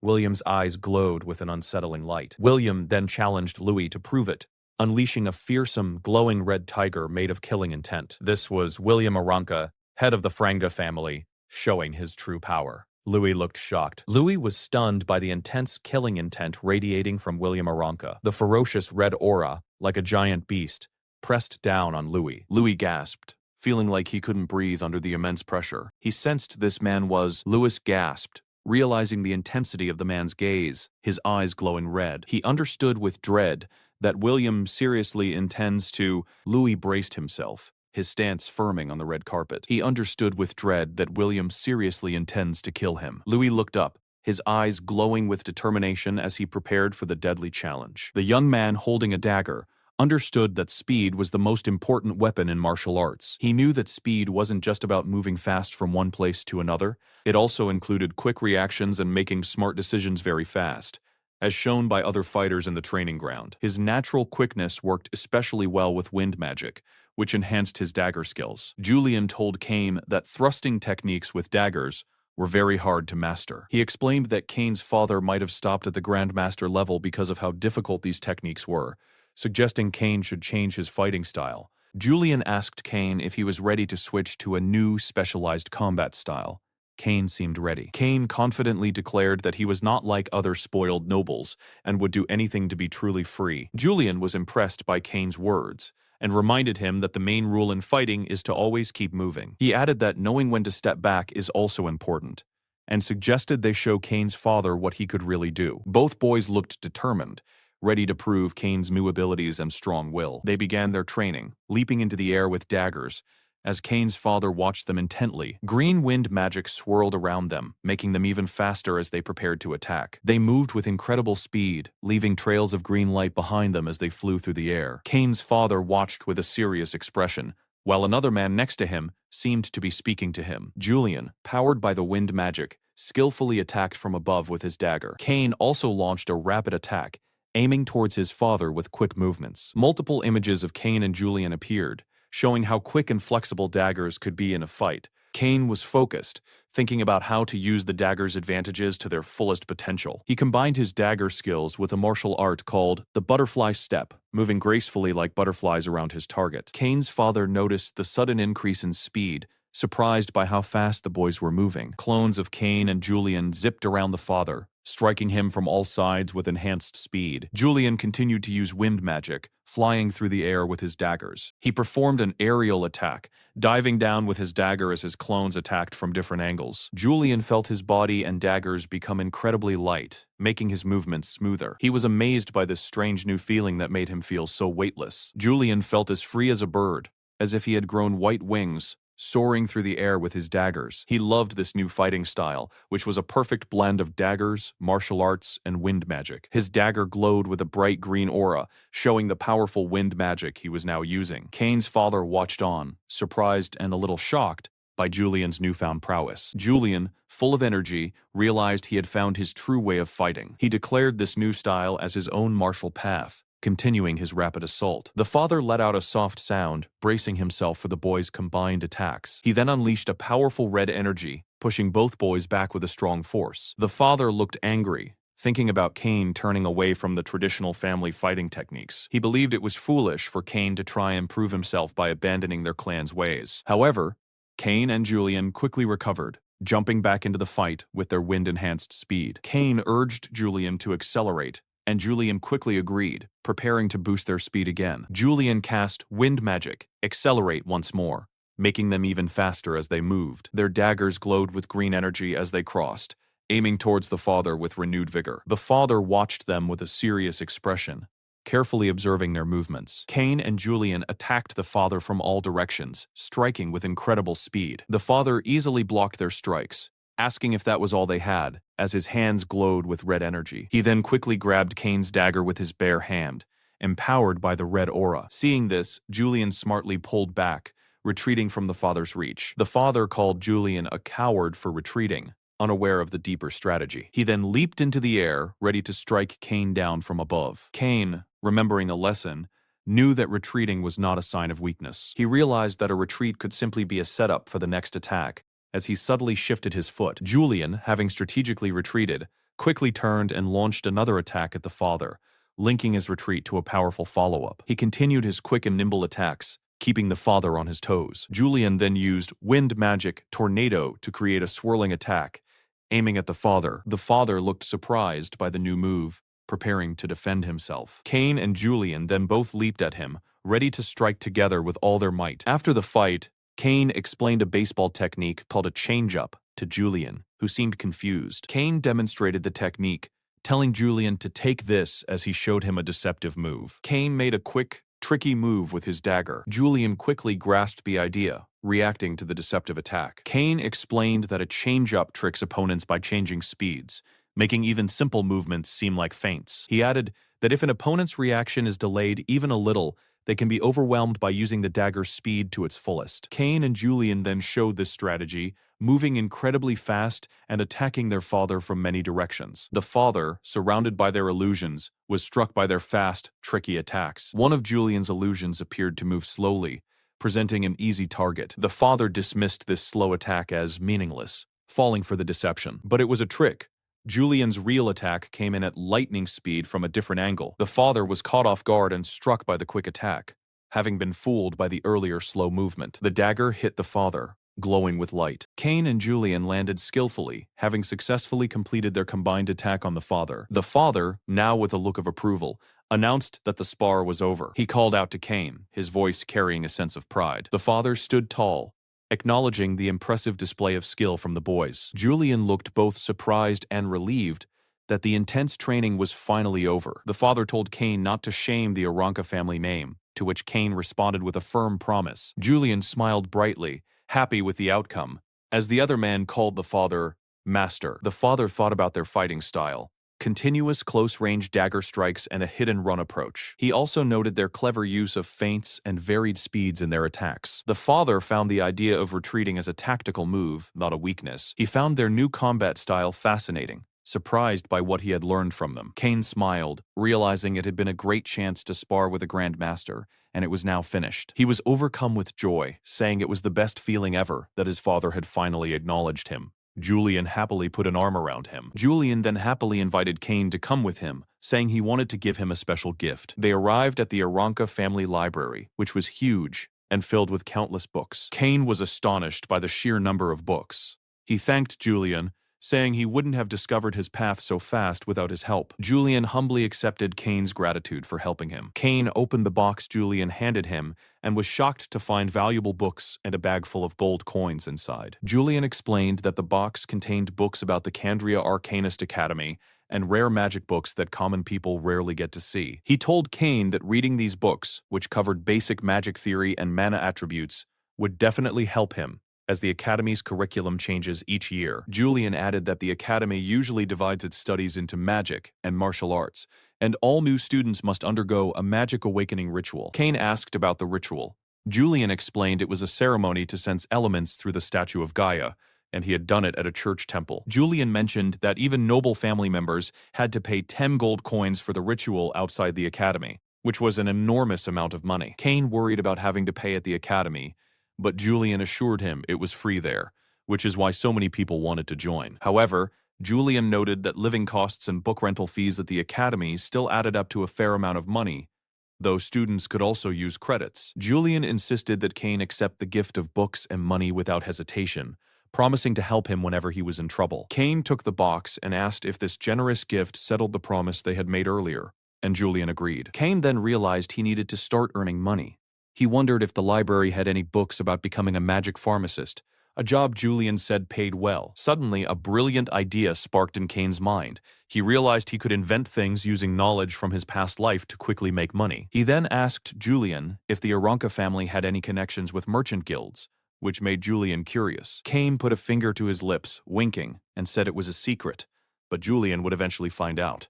The young man knew that in martial arts, speed was the ultimate weapon. He understood that speed wasn't just about moving fast, but also included quick reactions. It also meant making fast decisions during a fight, as others around him practiced their moves. His own natural speed worked very well with wind magic that helped him. However, his father warned him that thrusting techniques were hard to master, and just because his grandfather could do it, didn't mean he could. His father believed that his own journey to Grandmaster might have been limited by this very fact. To truly use his special talent, he needed to change to a different fighting style, and his father asked if he was ready for such a big step. The young man, Kane, bravely said not to compare him to other spoiled nobles. He declared he would do anything to become truly free, which made his friend Julian praise him. Julian taught him that the secret to winning fights was to keep moving and to know when it was smart to pull back. Together, they planned to show Kane's father his true skill and strong will. Kane and Julian jumped into action, beginning their spar as the father watched. Julian used wind magic to speed them both up,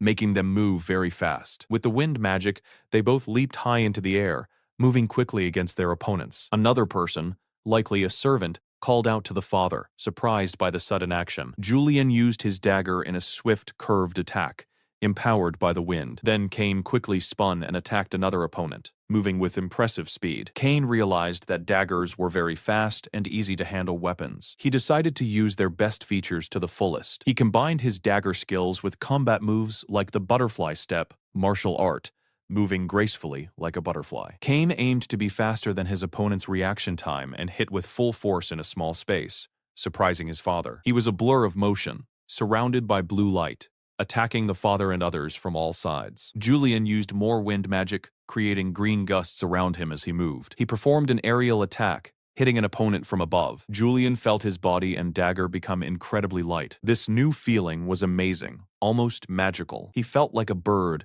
soaring and moving freely through the air with his daggers. Julian loved this feeling, this perfect mix of daggers, fighting moves, and wind magic. His dagger glowed with green wind energy, ready for another swift strike. The father watched, shocked, wondering what this new power was. Kane also felt this new energy, understanding that this was his own unique way of fighting. He declared that this was his true martial path, as green energy swirled around him. The father grunted, still resisting their combined assault. But Kane and Julian, moving with incredible speed and red energy, launched a fierce attack that made the father cry out in pain. The father was angry, seeing them abandon old family techniques. He thought they were foolish to try and prove their own ideas like this. Kane and Julian moved with wind magic again, ready to dodge and strike. Kane called out to Julian, telling him to speed up even more, and Julian quickly agreed. Julian cast another accelerate wind magic spell, making them both move even faster as they closed in on the father. Their daggers crossed, striking with intense green light against an unseen foe. The father looked on with a serious expression,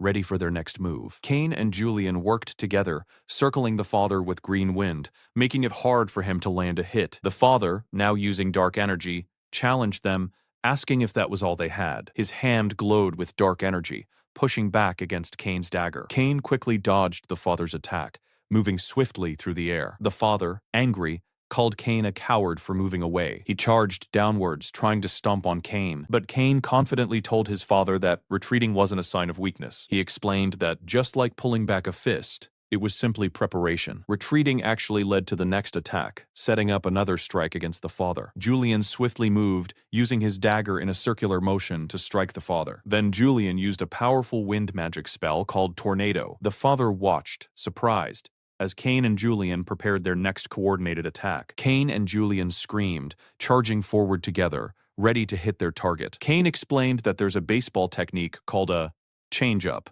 and Julian looked curious. He practiced a swift, deceptive strike with his dagger, shouting, "Take this." Julian also demonstrated a quick, powerful dagger attack, moving with great speed. They showed how varying speed could trick opponents. Kane said that a change-up technique tricks opponents using different speeds, and even simple movements can become fake attacks if used well. He explained that if an opponent reacts even a moment too late, They can be overwhelmed by maximizing the dagger's strengths with speed. Cain and Julian moved around their opponent with flowing green energy, striking from all directions. The father tried to dodge, but he was surrounded by multiple images of Cain and Julian. He tried to block an attack, but Cain's move felt too slow. The father thought such a slow attack had no real meaning against him. However, Cain's seemingly slow move suddenly accelerated, catching the father off guard. Cain then moved around the father with lightning speed, striking before the father could fully react. The father looked down, seeing the blade barely miss him, realizing the cleverness of the attack. Cain and Julian continued their rapid, coordinated attacks. Finally, the father raised his hand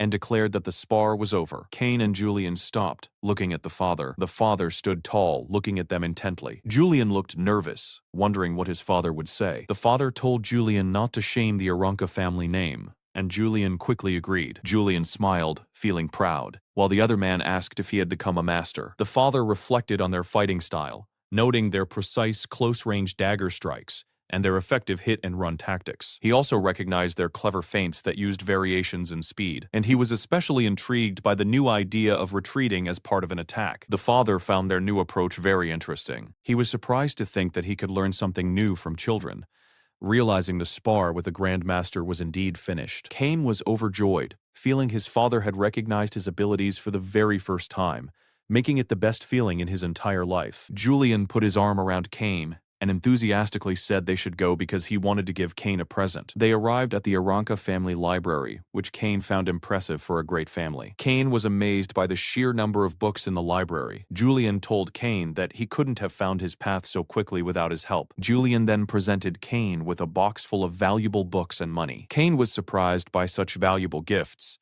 Julian explained that these were not just books for the Candria Arcanist Academy. They were also rare magic books that common people rarely saw, and reading them would definitely help Cain. Julian added that the Academy curriculum varied each year, but always included basic magic theory and mana attribute theory. All new students had to undergo a magic awakening ritual. Cain asked about the magic awakening ritual, and Julian explained it was a ritual to sense elements through the statue of Gaia, which he himself did at the church temple. He mentioned that even members of great families had to pay 10 gold coins for it, which was a huge sum. Cain worried if he would have to pay so much at the academy, but Julian assured him it was free there, which is why everyone wanted to join. However, Julian added that living expenses and book rental fees still cost a good amount, though they could be paid with credits. Julian then urged Cain to accept the box without hesitation, and told him to rely on him whenever he was in trouble. Julian then asked if this generous gift could settle the promise they had made to each other, and Cain readily agreed. Cain thought to himself that he would need to earn some money,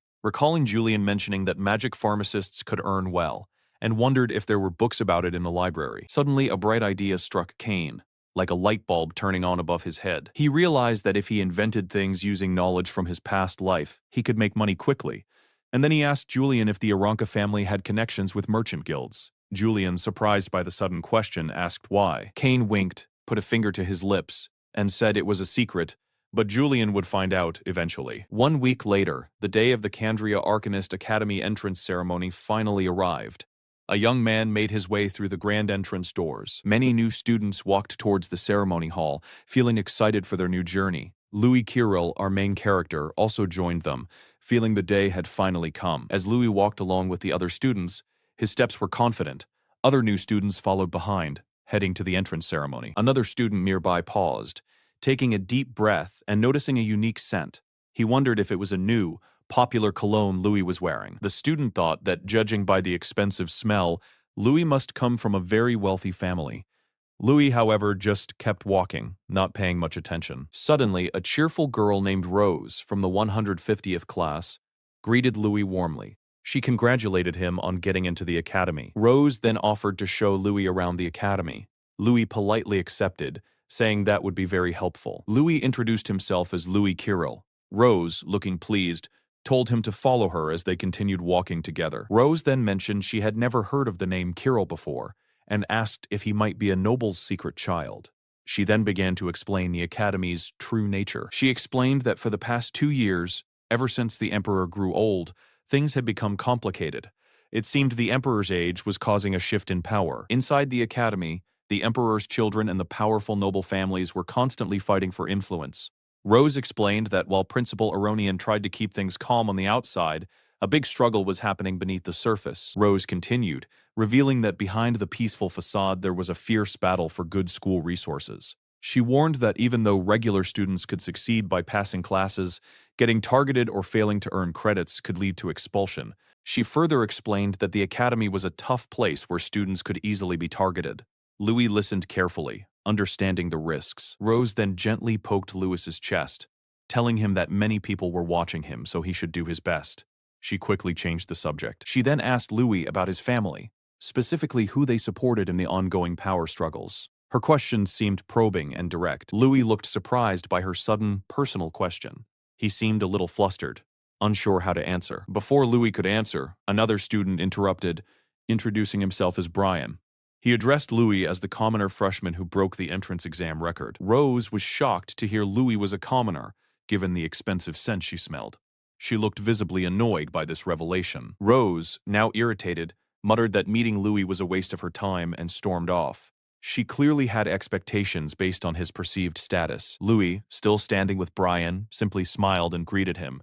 He didn't seem bothered by Rose's sudden change in attitude. Brian told Louis to ignore Rose, explaining that the academy was like a small version of the entire empire.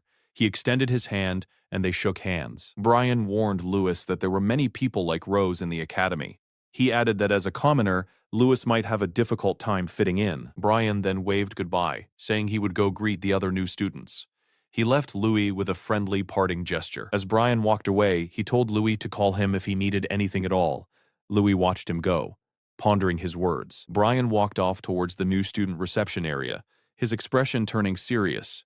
He seemed to have a lot on his mind. Soon after, another student approached Louis, asking what he had been talking about with Brian. Louis looked slightly surprised. Louis replied that it was just a greeting and asked if the other student knew Brian. The student revealed that Brian was the chancellor's son. The student then said that while he wasn't close to Brian, Brian seemed like a decent guy. Louis listened attentively. Suddenly, two girls, Faye and Miliana, arrived, with Faye declaring her dislike for weak-willed guys like Brian.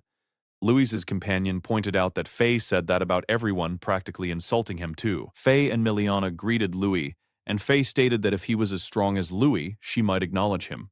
She clearly had high standards. Louis thanked Faye for her help during the exam. Faye dismissed his thanks, saying he passed by his own strength. Despite her earlier words, Faye playfully bumped Louis's arm, declaring that next time she would win against him. She seemed very competitive. Faye, ignored by the others, became frustrated and loudly demanded attention, telling everyone to beat her first.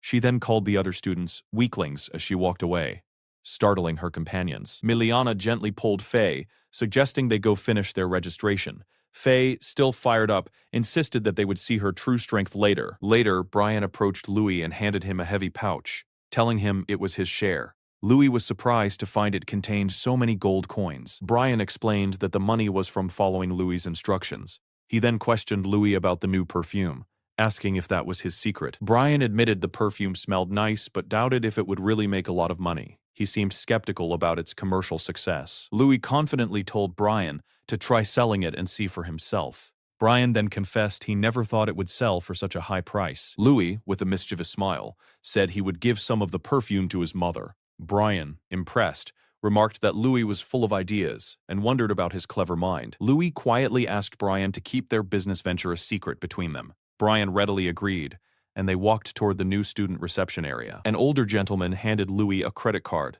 advising him not to lose it.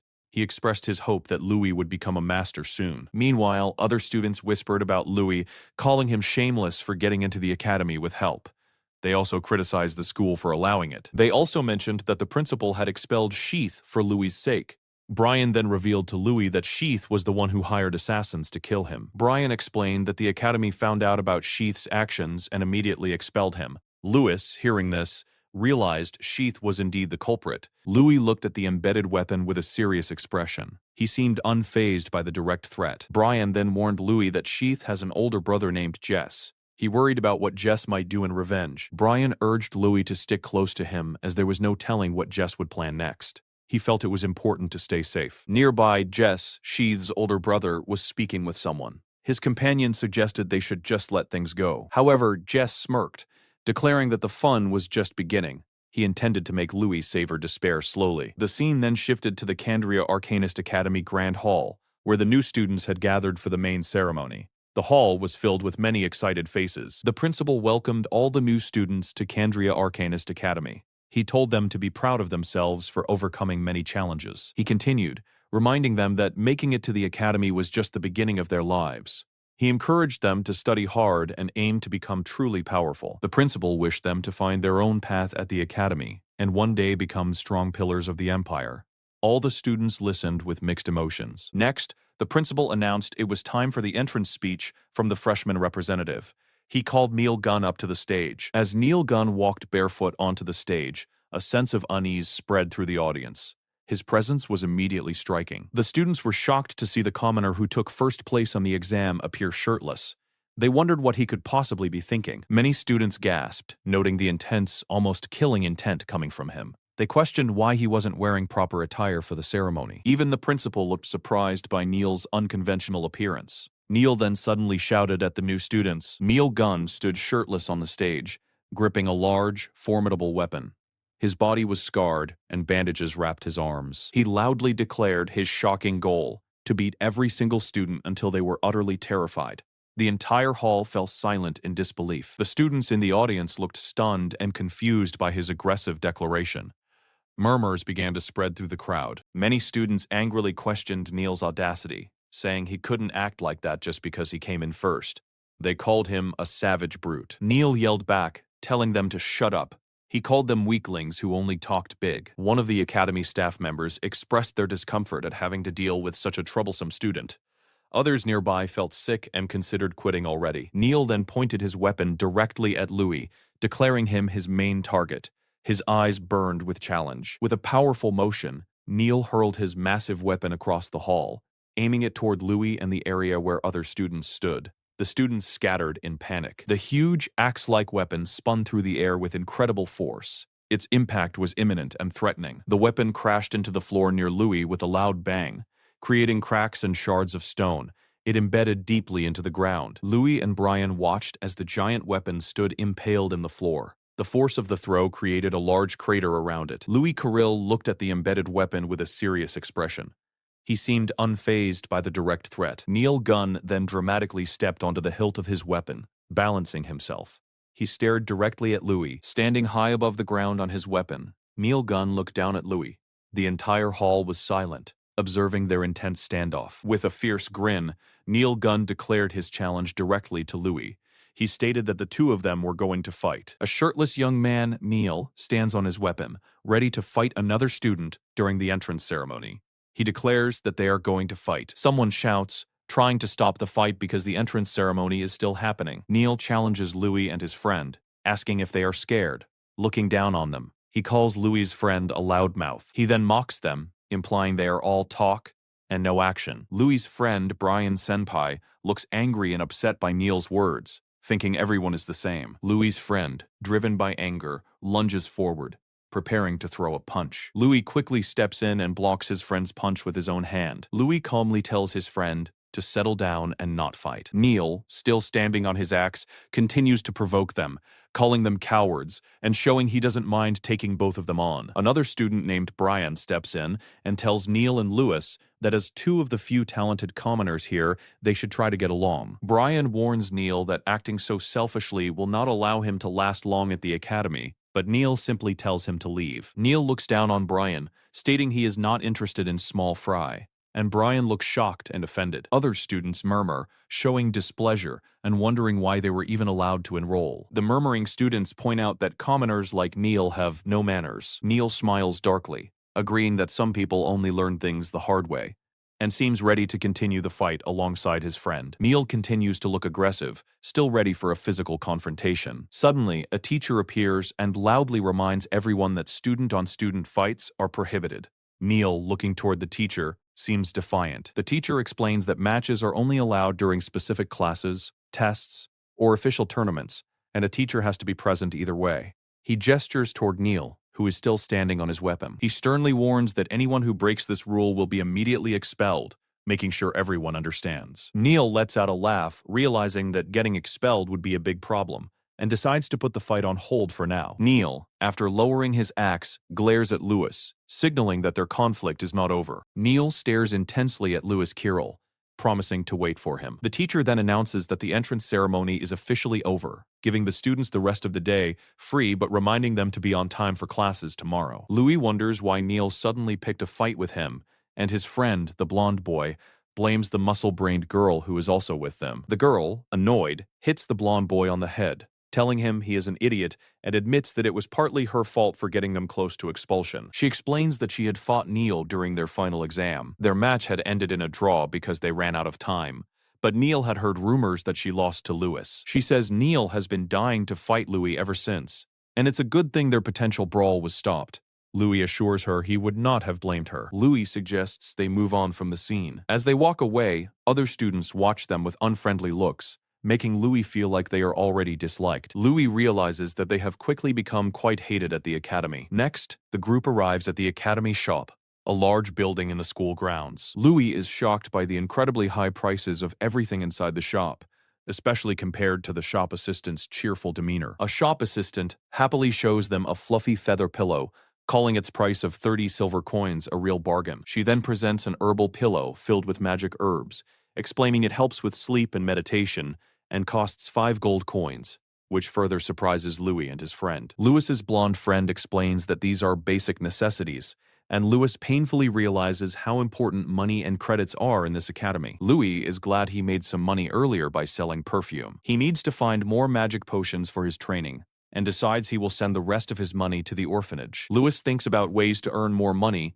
and decides they should head to their dorm rooms first. His friends remind him that his magic awakening ritual is tomorrow, and say they will meet him at the venue. Louis feels a renewed determination to work hard and earn a lot more money, as he imagines gold coins floating around him. Louis finally arrives at the dormitory building. He walks towards room 60, hoping his roommate won't be a thug or a schemer. As he walks, something suddenly trips him, causing the items he's carrying to fall. A group of students blocks his way, telling him not to cause trouble for them. They surround Louis, warning him about the consequences if he defies them, and demanding he obey their commands. Louis simply stares at the bullying students with a calm expression. One of the students points at Lewis, asking if he is trying to start a fight. The same student grabs Louis by his tie, trying to provoke him. Louis swiftly uses his powers, sending a burst of energy into the student's arm. The student cries out in pain as electric currents visibly crackle around his arm, forcing him to let go. Louis calmly reminds them that duels are forbidden,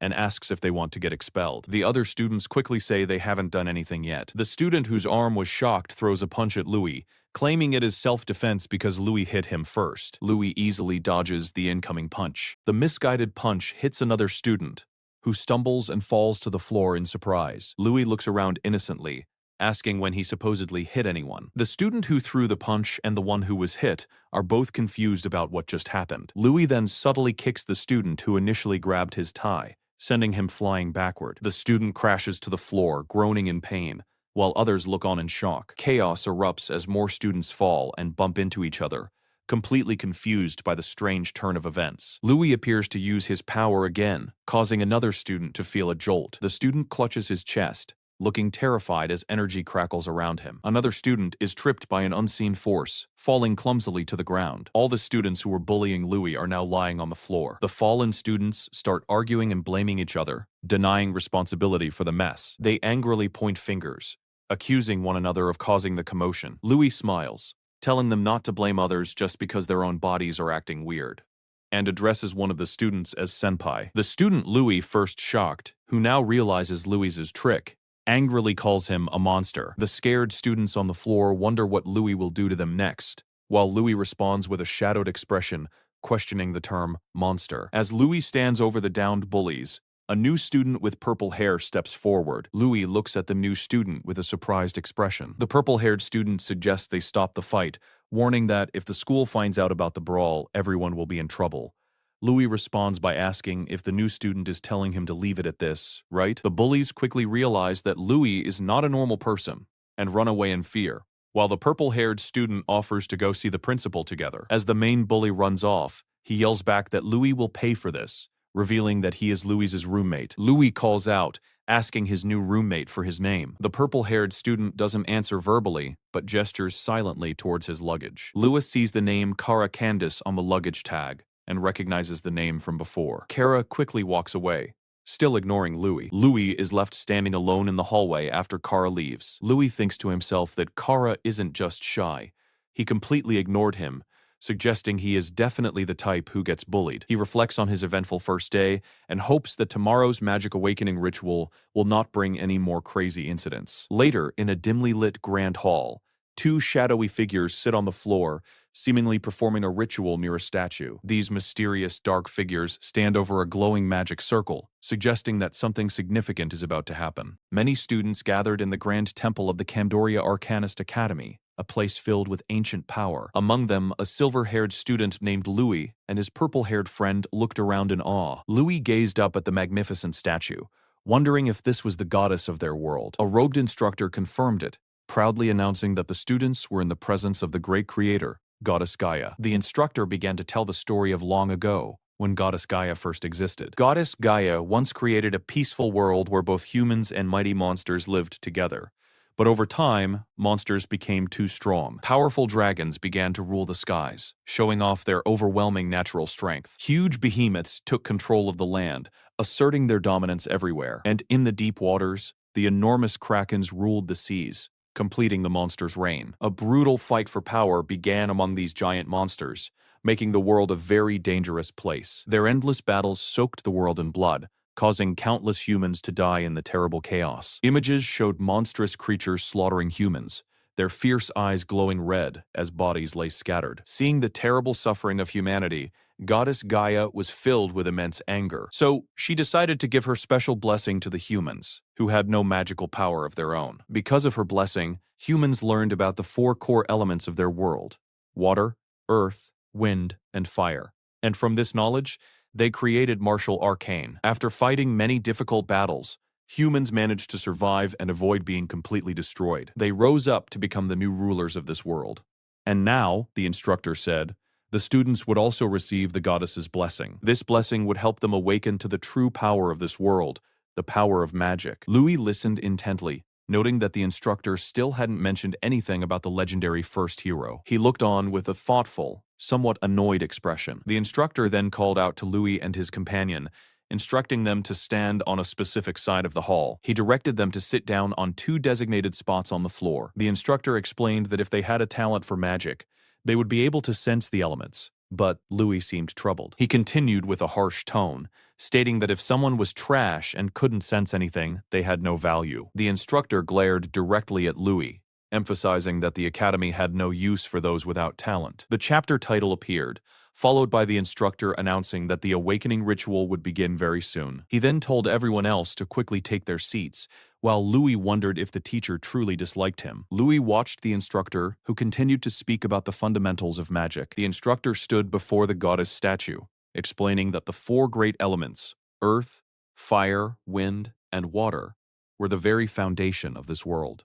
Many students sat patiently for the ritual. He urged them to sharpen their minds under the goddess's blessing. Then, he instructed them to reach out and try to sense the magical elements. The light in the temple faded as the ritual intensified. The instructor led a prayer, asking the goddess above to bless all of them, and colorful lights started to glow on the floor. Symbols for fire and water appeared on the ground, radiating with bright energy. A powerful beam of light shot out from the staff held by the goddess statue, spreading magic throughout the hall. The goddess statue's eyes glowed fiercely, as if coming to life with divine power. A massive golden aura erupted from the statue, filling the entire temple with bright, shimmering energy. Some students gasped and stumbled, overwhelmed by the sudden surge of magic. A giant, glowing form of the goddess appeared in the sky, showering sparkling elemental lights down upon the students. Students looked up in wonder at the colorful, shimmering lights, realizing they were seeing elements for the first time. One student shouted excitedly that the fire element had chosen him,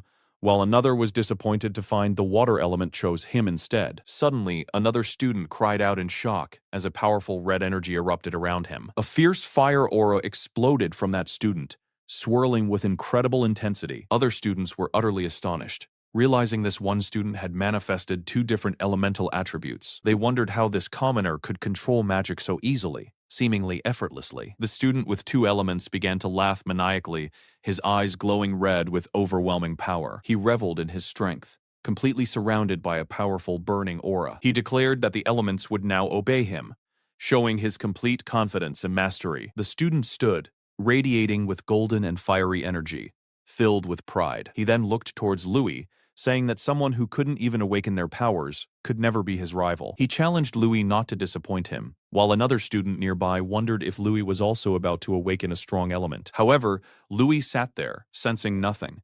No elements gathered around him, only a heavy darkness. He wondered why he couldn't sense anything at all, questioning if it was because he wasn't originally from this world. He quickly dismissed that idea, remembering a past event. He recalled faintly sensing a strange power when he sparred with Cain before, but now he felt like his mind was being completely smothered and clouded by something. Louis gritted his teeth, determined that his will would not be broken so easily. He imagined himself breaking free from invisible chains, showing his fierce resolve to fight back. He focused all his energy, preparing to push away whatever was blocking him. A powerful blue light burst from Louis as he struggled to overcome the unseen barrier. Louis let out a shout, unleashing a powerful surge of energy that pushed back against the obstruction. Though other students were still surrounded by the glowing elements, Louis continued his internal battle. Suddenly, Louis's eyes widened in surprise as he began to see 4 different colors of light. He stared at the shimmering, multicolored lights, wondering if these were the elements he was supposed to sense. The instructor was shocked, realizing that Louis was somehow sensing the elements despite the special magic circle he had set up to block his mind. Louis reached out his hand towards a bright blue element. He tried to grasp the element,